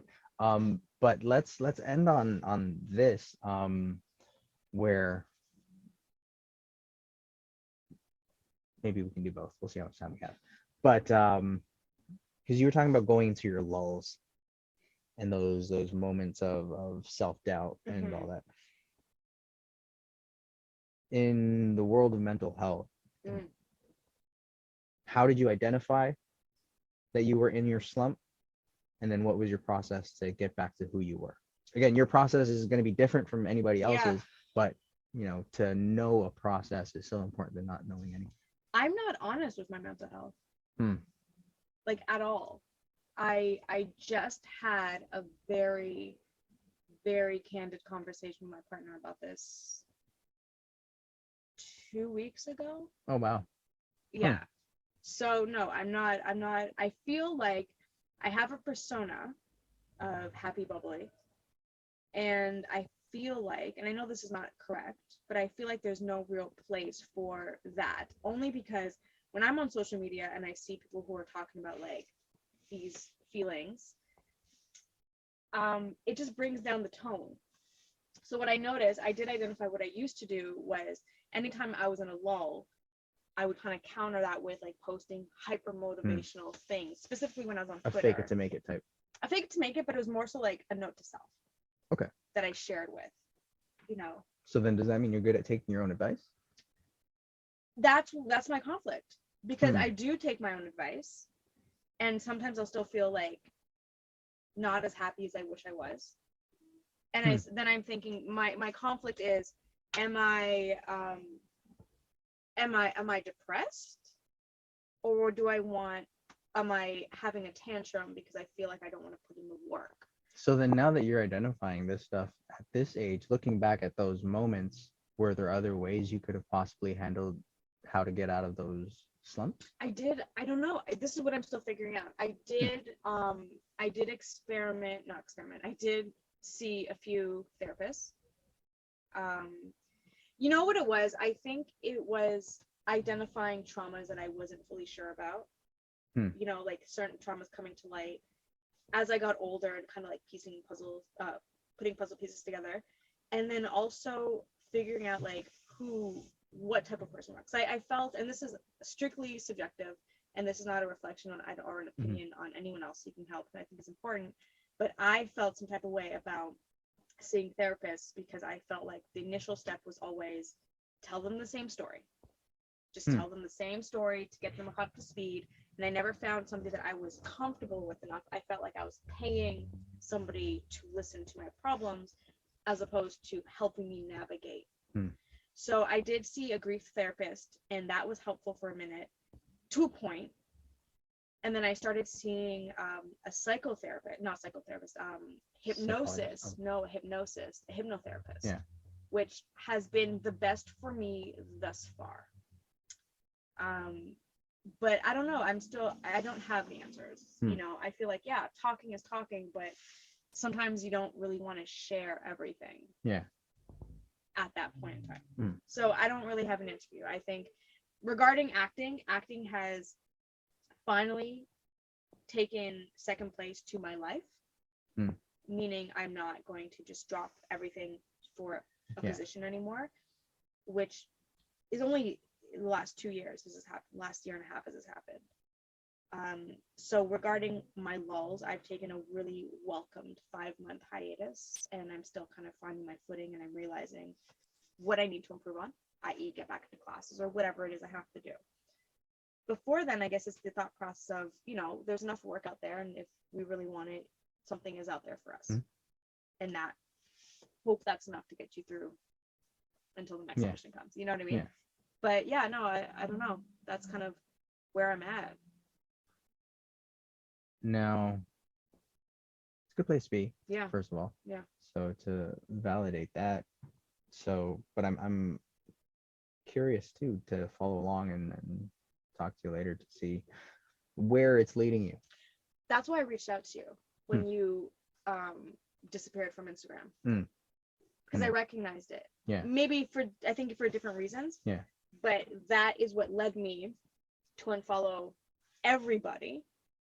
And the amount of responses I got of, oh, I see you unfollowed me, versus, hey, you good? Mm. I think I got one, hey, are you good? Yeah. So when I saw that you disappeared, I'm like, whoa, The whoa, blue whoa, check mark whoa, guy whoa. disappeared. Yeah, Yeah. like completely gone. I just spoke to you like 2 days before, and now you're disappeared. So I'm like, Yeah. I just wanted to check in. But no, there's reasons for that. And like people forget that Instagram is fake. Social media is fake, and it's taking such a toll on us. But that's why we think it's so real. But Because it's not. but that's the thing. Yeah. How can something not real affect you physically? We're already in that virtual reality world. Yeah. By way of being on Instagram. Yeah. You know, we're so checked out, and it's like, I had debates with a good friend who firmly believes that Instagram matters, and if you don't like a post or respond to something, then you're not supporting. Hmm. If you don't follow back, I had debates of, well, if you unfollow someone, you're saying fuck you to them, and like, maybe I am, but probably I'm not. Yeah. You know what I mean? Probably I'm not. So I've had that, and I've come to the point where it's like, no, yeah, probably I am if you think that way. my thought process, if you feel that way, then cool. Yeah. Yeah. If you know if you have, here's what I maintain. If you have my number, you can text me or call me. Yeah. And be like, hey, we good? And say, yeah, we're cool. Here's how I'm feeling. Can't remember who said it, but it's like, if you have a problem with me, call me. I feel like it was like Dave Chappelle or something. No, it was not Dave Chappelle, but like, what, I think he was Irish too. He's like an Irish actor. Okay. And so like to hear him say it was funny. But if you have a problem, call me. If you can't call me, I don't care. Right. Something like that. Yeah. I wish I was so brazen, but I'm not. I'm sensitive, but that's kind of the realm of it. You know, I have half a mind to deactivate Facebook again. I mean, Instagram again. So I'm not saying fuck you to the people I follow. Yeah. It's like, it's not always about every fucking body else. Yeah. Sometimes it's literally just about you and how you're feeling. Yeah. And people don't consider that. Yeah. And you answer the question. How do you get through your lows? I sit in them. Oh. Yeah. So that's the thing too, is like, it's delicate to talk about because I don't know who's listening to this, and it's a adventure you kind of have to find yourself. Yeah. Because, and how you get there doesn't matter, but getting there is important. But like, I'm okay with all of my emotions. If I get angry, I know why I get angry now. I can identify, but the important thing was learning to honor it, because it is your feeling. Yeah. It is you. You can't separate that. So, and this came around the time where I started also expressing that I hate overtly positive people. I don't hate them now. Yeah. I have a better understanding. But do you feel like it's not genuine? Is that why? It's not genuine. I get that. I totally get that. Yeah. Where it's like, you as a human being, you're telling me that when you're mad, your reaction is to be happy like that. Right. You're going to tell me if somebody died and you want to kill yourself, you're cool. You know what I mean? Like, it makes absolutely no sense that you don't experience grief. I know someone like that. Yeah. A very positive spin. And I admire that ability to do that, to compartmentalize and be happy. They're not though. But they also expressed in their words, it's not necessarily a good thing. So as long as, you know, I don't know how you feel, but I feel almost relieved when I hear the truth, let's say from actors who I feel like are doing far better than me, or who are killing it. They can just be killing it on their own right. And they say, yeah, I feel this way, or they have these true emotions that I can relate to as a friend or whatever. I almost feel relieved, like, okay, I'm not alone in this. Because you're right, our persona is like to be overtly happy, overtly this, overtly, you know, everything other than genuine. And it's been a very crazy 2 years at the very least. everybody has been subjected to a ton of stress. So I think naturally speaking, we're a little bit lower on our average scale of, let's say. Yeah, but that's the thing is like we don't understand it's the entire scale is us. Yeah. You can't say you have a range on this scale of what you experience. The Right. entire scale. Everybody has access to the entire scale. And so if you associate yourself with somebody who has low self-esteem, well, guess what? There are moments where you're extremely happy. Right. Right. And then it's like if you think that you are that super overtly person, I hate to tell you, but there is a zero. And they might not even recognize it in themselves. And I pray like, for them. Yeah. That's all I can do is just hope that how they learn doesn't hurt. Right. Especially other people. Yeah.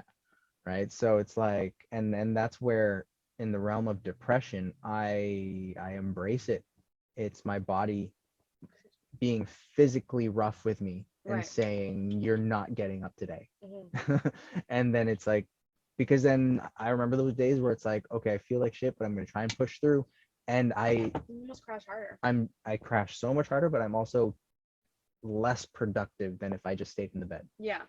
You know, that's one of the things I've had an issue with is like, maybe my understanding of mental health is not fully accurate, but I'm imagining there's a sliding scale, right?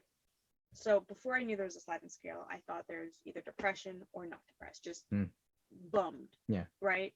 So I had a hard time identifying myself. And I don't know if I haven't been clinically diagnosed or anything, but I have a hard time accepting, okay, well, you are depressed. Yeah. Because I know people who have had severe depression to the point of getting medicated. Yeah. And I'm not being medicated. But am I? Yeah. Do you know what I mean? Like, I don't know. The way that I kind of came around to it, and not to saying acting is the way to go, but like there's so many different ways, but it's through acting that I kind of came to that realization where and tied it into depression where there aren't no levels of depression. Where depression is just depression. Or you are not. Yeah. Interesting. And so taking the example of a 5-year-old kid who just got broken up with on the playground versus a 40-year-old marriage that ended. Whose heart hurts more? Well, what's depression then? Because that's my versus sadness. I'm sad or I'm heartbroken. But just you admitting it. Because I look back at so many moments where I would say I'm depressed and then laugh about it. And if maybe I stopped saying it because like, or it got desensitized when I'd say I'm depressed and then my friends don't care. Right. So that's all it is your admonition of it. If you wake up and you say that you're feeling depressed, depressed is such a very particular word in our vocabulary. Right. So that I think that you are subliminally telling yourself in that moment that you're depressed. Don't overlook it. Interesting. Yeah. See, I took it more as like, you know. And then this is where like society has done their job of ranking it by making it clinical. Clinical is very subjective. Right. Because even around the world where there's different ways people practice medicine. So to say somebody's clinically depressed, so does that mean you're now eliminating what it means to just be depressed? No, I took depression to be like more long-term severe sadness, deep sadness, or not just sadness, but like whatever. But this is the thing you also have to understand. Depression isn't sadness. Depression is trauma. Depression is yourself getting beat up.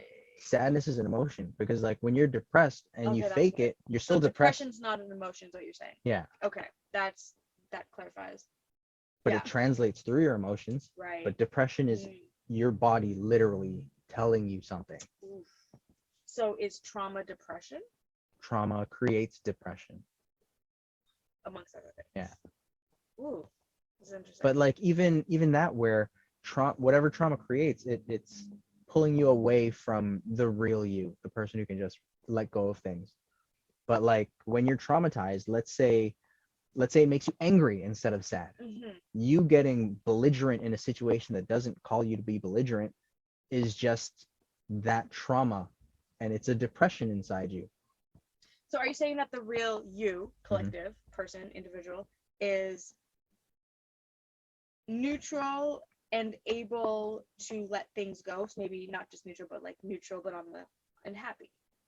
And trauma basically weighs you down and affects you in different ways. Mm-hmm. So we're all naturally so okay, hang on, let me just get my words together.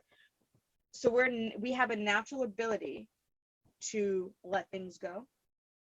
Yes, that is how human beings are supposed to. But then we have been ingrained to hold on We to. get calcified. What does calcification have to do with it? Because when you have trauma, instead of letting it go, you kind of hold on to it. Yeah. And then you get more and more and more and But more. then calcification, I think that's just the body protecting itself, where we not physical calcification. Yeah, Okay. emotionally. Yeah. But then like for you to grab onto things and not let go is a choice. That's not calcification. Oh, see, this is okay. You've hit a button because I agree wholeheartedly on an intellectual level, but I have a hard time implementing that physically. Like not physically, but like in putting that into practice. And that's part of the debate of like, am I depressed or am I having a tantrum? It's all about, again, like anxiety. Do I have anxiety or do I whatever? It's like, these moments of like, how do you just say, okay, I'm fine. Like, how do you genuinely let something go? You have to be genuine. I don't know, but like I will say, when I have that severe anxiety, that just go back to it. So it's like, if you have a moment of feeling a certain way, just wait till a few moments later, and then do I regret that? Do I not? So then it's like, now you're aware of it, whereas opposed to just being in the moment and thinking, is this genuine? Is this not genuine? Where if you think it's genuine, if let's say, for example, I want to be unselfish and I say I give a homeless person $100, is it was that a genuine thing, or now am I sharing it to my friends did later? I record myself right? giving it done? Where it's like, did I, so what was my real purpose now? Right? So it's like, if I can go back to it and look at it and have some kind of thoughts, then that's where I'll feel away, and then I'll change for the next time, right? But then it's actually going back. So if you're I don't know, pick an emotion. Sadness. Sure. Okay, you wake up that morning, I feel depressed about this. You said sadness, but now if we're depressed, if I wake up, again, it's a matter of words that I use, where it's like, if I wake up and I'm like, I'm sad, okay, I can deal with that. But then it's like, if I wake up. So, okay, let's go in the context of, okay, I feel depressed about this, whatever it is. How do you let go of that? Or do you observe that? What do you do? I honor it. I gotta find out, why am I holding on to it? Do you break down like the emotions that are attached to? I do it logically. So it's like, that's the thing, is like, I go step by step and logically think, why is this weighing me down? And then if let's say, for example, this doesn't work. I'm depressed. Why am I depressed that this doesn't work? Because I needed to light a smoke. But are you depressed, or are you like bummed or sad that this doesn't work? But it just goes down to honoring the feeling of, this is affecting me. Why is this affecting me? To this degree. Yeah. I got you. And then it's like, when you get to the end of, let's say it ends at, because if it's not working, then I can't light my smoke. I have another thing. I got you. Now I've given myself a reason to not feel that way. Okay. Until I get to that point of, I don't have to feel that way, then I'm going to hold on to it, and it's going to weigh me down. What was your second question? Before going down this rabbit hole of how to get out of depression, I thought it was going to be a great segue, because like, people pick up hobbies. And what's your hobby? So it's like, so outside of acting, because that's also another fun question I like asking actors, is like, okay, well, what's something that you enjoy doing? And then, like, to what degree has it gotten better over the quarantine? I'm not going to ask that question too. Because you do nothing? Basically. You don't read? You don't? I used to be a very avid reader, but you get into these periods where it's like, I just don't have the will to sit down and keep reading. So then I will be getting back to so then when you're not on podcasts And Famous podcast. Yes. and I'll tell you, I've been watching a lot more television. what are you which, watching? I just watched Reacher, which I thought was really great. Jack Reacher? Not the Tom Cruise one, the new one. I want to say, Prime. is it not Gyllenhaal? He's on The Office. No, that's Krasinski. Jack Ryan. That's Oh, Jack Ryan. Jack Ryan. No, this is Jack Reacher. Okay. Reacher. I don't It's just know. called Reacher, so it's great. Okay. But that's something, I've been watching a lot more television. My partner is like an avid filmy.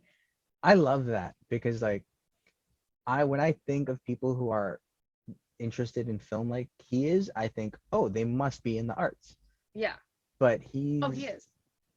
Like in acting, in film. He's a producer. He grew up in the industry. He Yeah. did all things. He was an editor for a long time, but he's very much in the arts. Oh. He just took a lull he took a hiatus to do Sorry, Steven. something else, and then we're gonna get back. I am also, if I have You're to also say, new. I'm terrible with knowing people's jobs. That's fine. That's not the first thing we talk about. And it's one of the questions. Maybe it's because that's something that I have to struggle to deal with. But it's like I hate when people ask me. So what do you do? Yeah. I know. I don't talk. I usually tell them like, oh, I'm in the arts, or I'm very vague about it. I usually don't disclose first and foremost that I'm an actor. But to also interpret how fast conversations go to. So what do you do? And then when you tell them, it all becomes all of, oh, so what about this? Like, especially if you're with a group of non-actors. Yeah. They've become so fascinated by what you do. Where it's like, I don't want to be. It takes away from the entire conversation for everybody else. I totally get it. So I don't bring it up. What are your hobbies? Let me guess. Your hobby is jogging. Is that really a hobby? I don't know. Fitness. You enjoy it. You do it. Okay. Is just doing it a hobby then? Well, if that's the case, then I'm skipping. I skip 10 minutes a day most of the time. That's still fitness. Yeah. Is it a hobby? I don't know. But okay, you like traveling and exploring. Okay. I should know this. Not really. I feel like I should. I think we've known each. How did we meet? We met at a. Oh, teenagers. No, we met at a. Was it teenagers? It was a short. It was a Halloween party, and there was costumes involved. And I was with Jordan. Was that whose was that? Was that Tamara? Was it something? Yeah. I think so. Yeah. Okay. No, but I feel like I've stalked your Instagram enough to know that you have like hobby. Planting is a hobby. Used to. Okay. Used to be a hobby. You like movies. You love movies. Is movies a hobby? Yeah, absolutely. Movies is a hobby. You yeah, love yeah. movies. Mm-hmm. I would not say watching TV is a hobby for me. It's just something that I do because the setup of my household. You know what I mean? No, I don't know what you mean. Is everything pointing the TV? Yeah, you have to watch it? It's definitely the focus. Oh, it's definitely the focus. Like, unless I'm in my room not reading, I'm so reading in the living room. Not anymore. Not anymore. Not now. Not at the moment. I need to become more interesting. I'm gonna find myself a hobby. I need a hobby. What else are you doing when you're not watching TV then? Literally nothing. Like nothing. I'm doing like parental stuff. Feeding a kid and getting them ready for school and stuff. So you're cooking. You're keeping yourself busy. That's not a hobby. That's necessary. Okay, necessary. If I don't do it, who's gonna do it? Fair. Right? That's not like a misogynistic statement. It's just, like, oh, whatever. God. No, I'll tell you. I used to make string bracelets a lot. I used to be very. Hold on, wait. You said you cook. Before it was just preparing stuff. Now you're cooking. So you cook. I make my family food to eat on a semi-regular basis. But that's like not a you're hobby. Cooking though. No. Cooking is a hobby. It's necessary. Like no, I don't go to the bathroom to feed people is necessary. To cook, to prepare food, that's the hobby. But it's not. It's like saying I'm going to use the bathroom. Okay. That's not my hobby. It's a necessary. You have to use it. Yeah. Right. So I have But to now cook. it's where are you going to use the bathroom? That's where the hobby comes in. No, it's not. Yeah. No, it's not. Yeah, it is. Because it's like if you want to do it on the side of a wall. Yeah. People have outhouses. If I use the bathroom outside, that would be my hobby. That's not a hobby. I think a hobby is like something you do for enjoyment. Do you have bathrooms inside the house? Yes. So why are you going outside? Now you're making a hobby of it. Well, what's the definition of a hobby? Something you like doing. So you like going outside to pee? Okay, something I like doing. Well, I'm gonna have a whole list. When I leave, I'm like, oh, that's my hobby. No, that's a hobby. I just haven't done shit. Like What was the last thing you liked that you did? I make string bracelets. That was a Okay. hobby of mine. I used to, Yeah. make designs and Yeah. stuff. That was a hobby. And like right? braided and stuff? Yeah, braided, like, the knots, not really Mm. braids, but knots. So that was that. I used to read. I just haven't done anything. So you Hiking read? outside. Yeah, hiking's a hobby. Sure. She's running. See, that's I don't hobbies. know. Let's pin this question. I'll get back to like hobbies. I'm sure Fair. there's something. It just I'm like creating myself to be the most disinteresting person in the world. No. What? We got like what? Hour and a We better half edit of this one. This is content. really good. Edit what? There's no edit. This is My apologies to everyone who's doing this 2.5-hour long podcast. I This feel is like it. this is a good practice to be on Joe Rogan's podcast. Isn't that what they do though? They just go on and But they talk just about talk. really like intelligent things sometimes. He's very well So versed even in a with lot that, of where things. it's like, yeah, he's definitely versed. But then the talk of intelligence, Mhm. where I think breaking down and having conversations about mental health is an intelligent topic. Yeah, and I think it's Just 'cause necessary. it's I not- do think it's yeah. necessary. Right? So it's like all these walls, all these filters that we have, and understanding of the world is essentially our understanding is a trauma, Wow. Explain. where a trauma is just being affected by stress, and we make decisions based on that effect that Mhm. protect us. Even posting photos. How many people use filters or swipe to, like. No, yeah, I think you're absolutely right. I think the conversation. And that's the thing is like trauma is not bad. Trauma is something that protects you. Trauma is what you get better from. I when think it's how learn. you handle the trauma. Like, I think to let it kind of flow through you versus holding on to it. Because when you hold, like, excuse me, the body doesn't lie. Yeah. And it makes a lot of sense when you start paying attention to what the body knows. Yes. Right. But I think, like you said, I do, in all seriousness, I do think having a frank conversation about mental health to whatever capacity is important. Mhm. I don't owe it to anybody to be transparent, but I think there's a therapeutic element, and also being on the receiving end and watching somebody talk about like That they're going through something that you're doing they're too. human beings who struggle. Yeah. You know what I mean?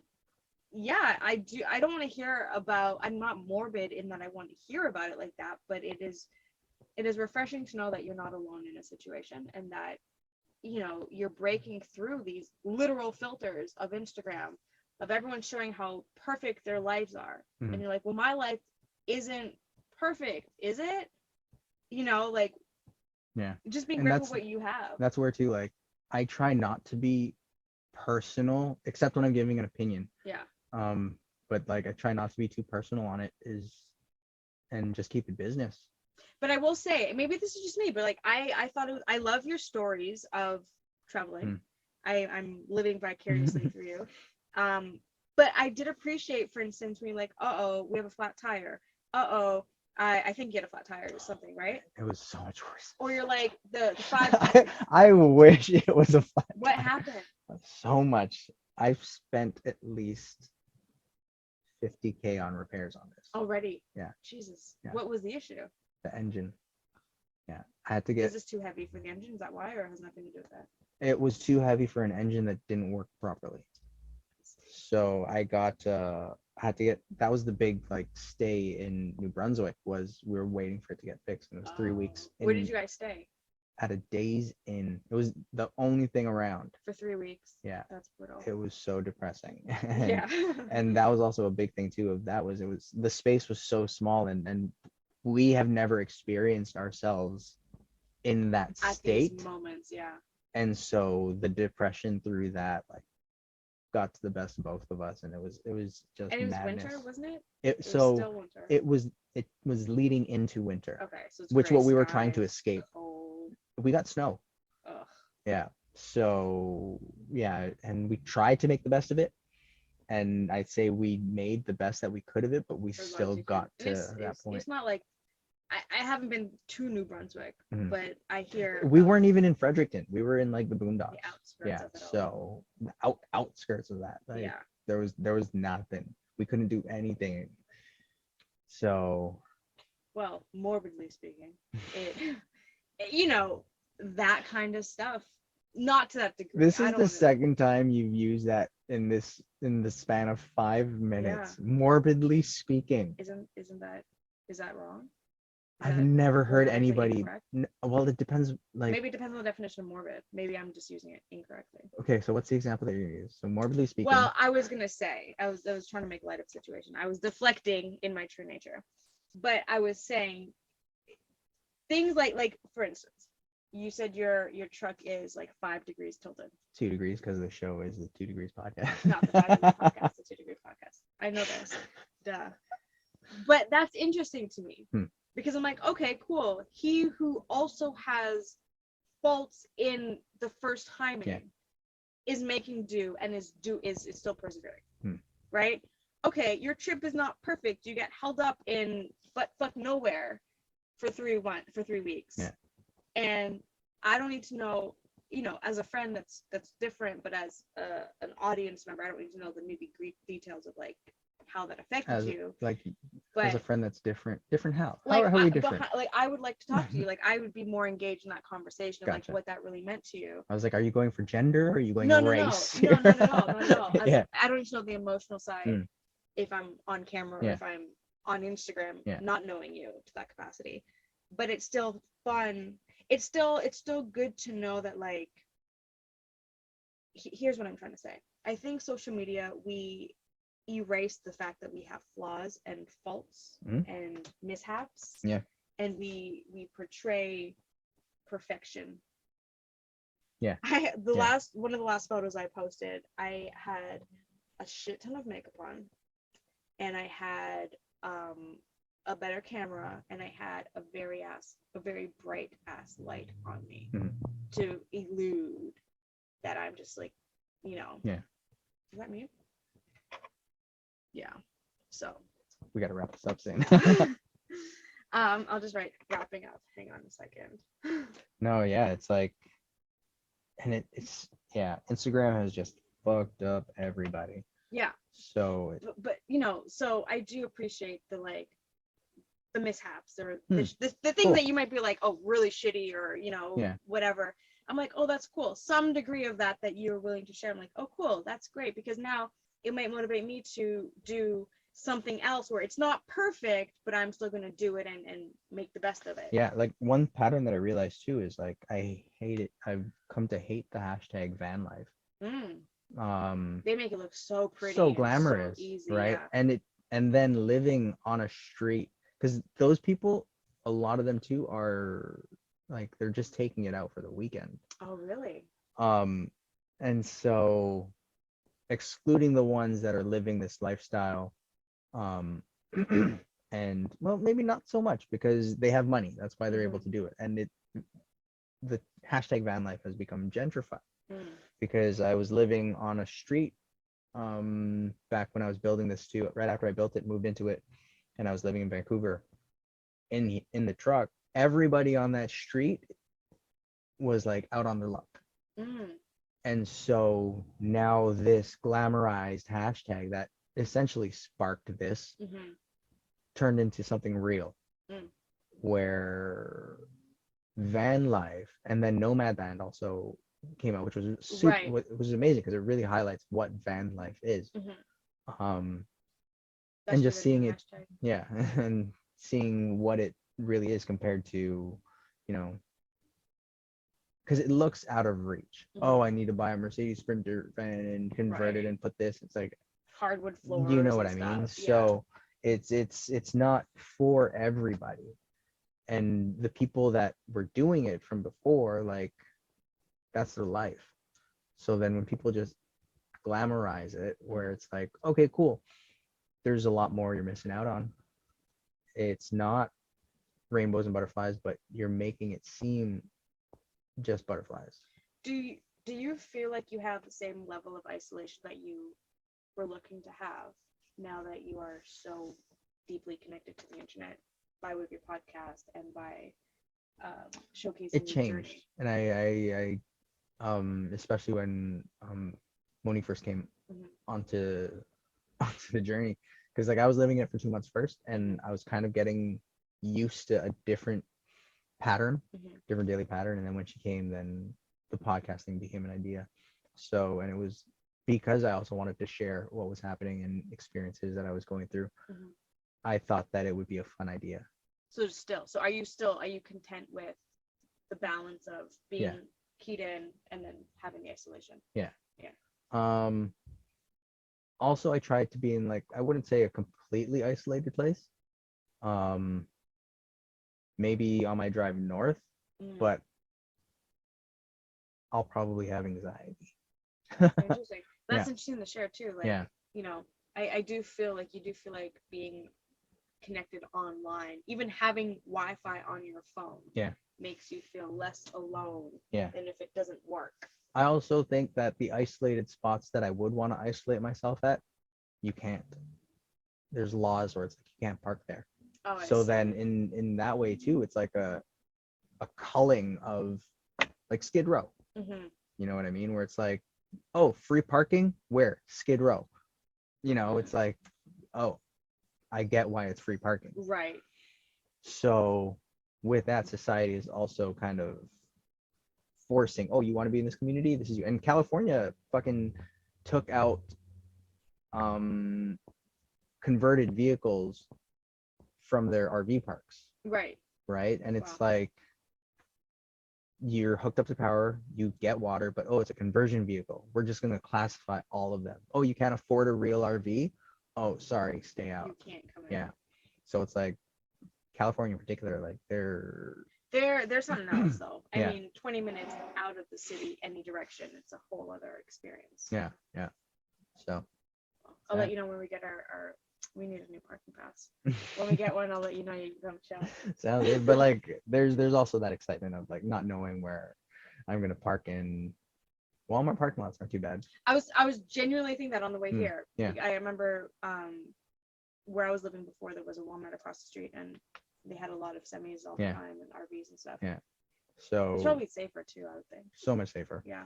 I definitely have the least anxiety when I'm in a parking lot like that. So why did you choose here? This is How the did you choose only it? place as close to the beach as I am. That's I see. because like everywhere else they have you can't park there from 2 to 6. Right. So, but this few blocks is like just don't park here when it's street sweeping. So it's like, okay, I can stay for a week, You can move across the and street. then yeah. So that's essentially the plan is, okay, on that day I'm gonna do whatever errands I have to do, Mhm. and then this whole side's gonna be no cars. I'll be the first one back when I'm allowed to be here. So It is exciting. I'm yeah. excited for you. So, but then I'm also traumatized by the amount of repairs that it's needed. So it's like it feels like it's running fine, but it's like, oh, I don't want it to break down again. No, I get it. Yeah. But other than that, Shailene Garnett, thank you so much This is for fun. yeah, no, it was a really good time.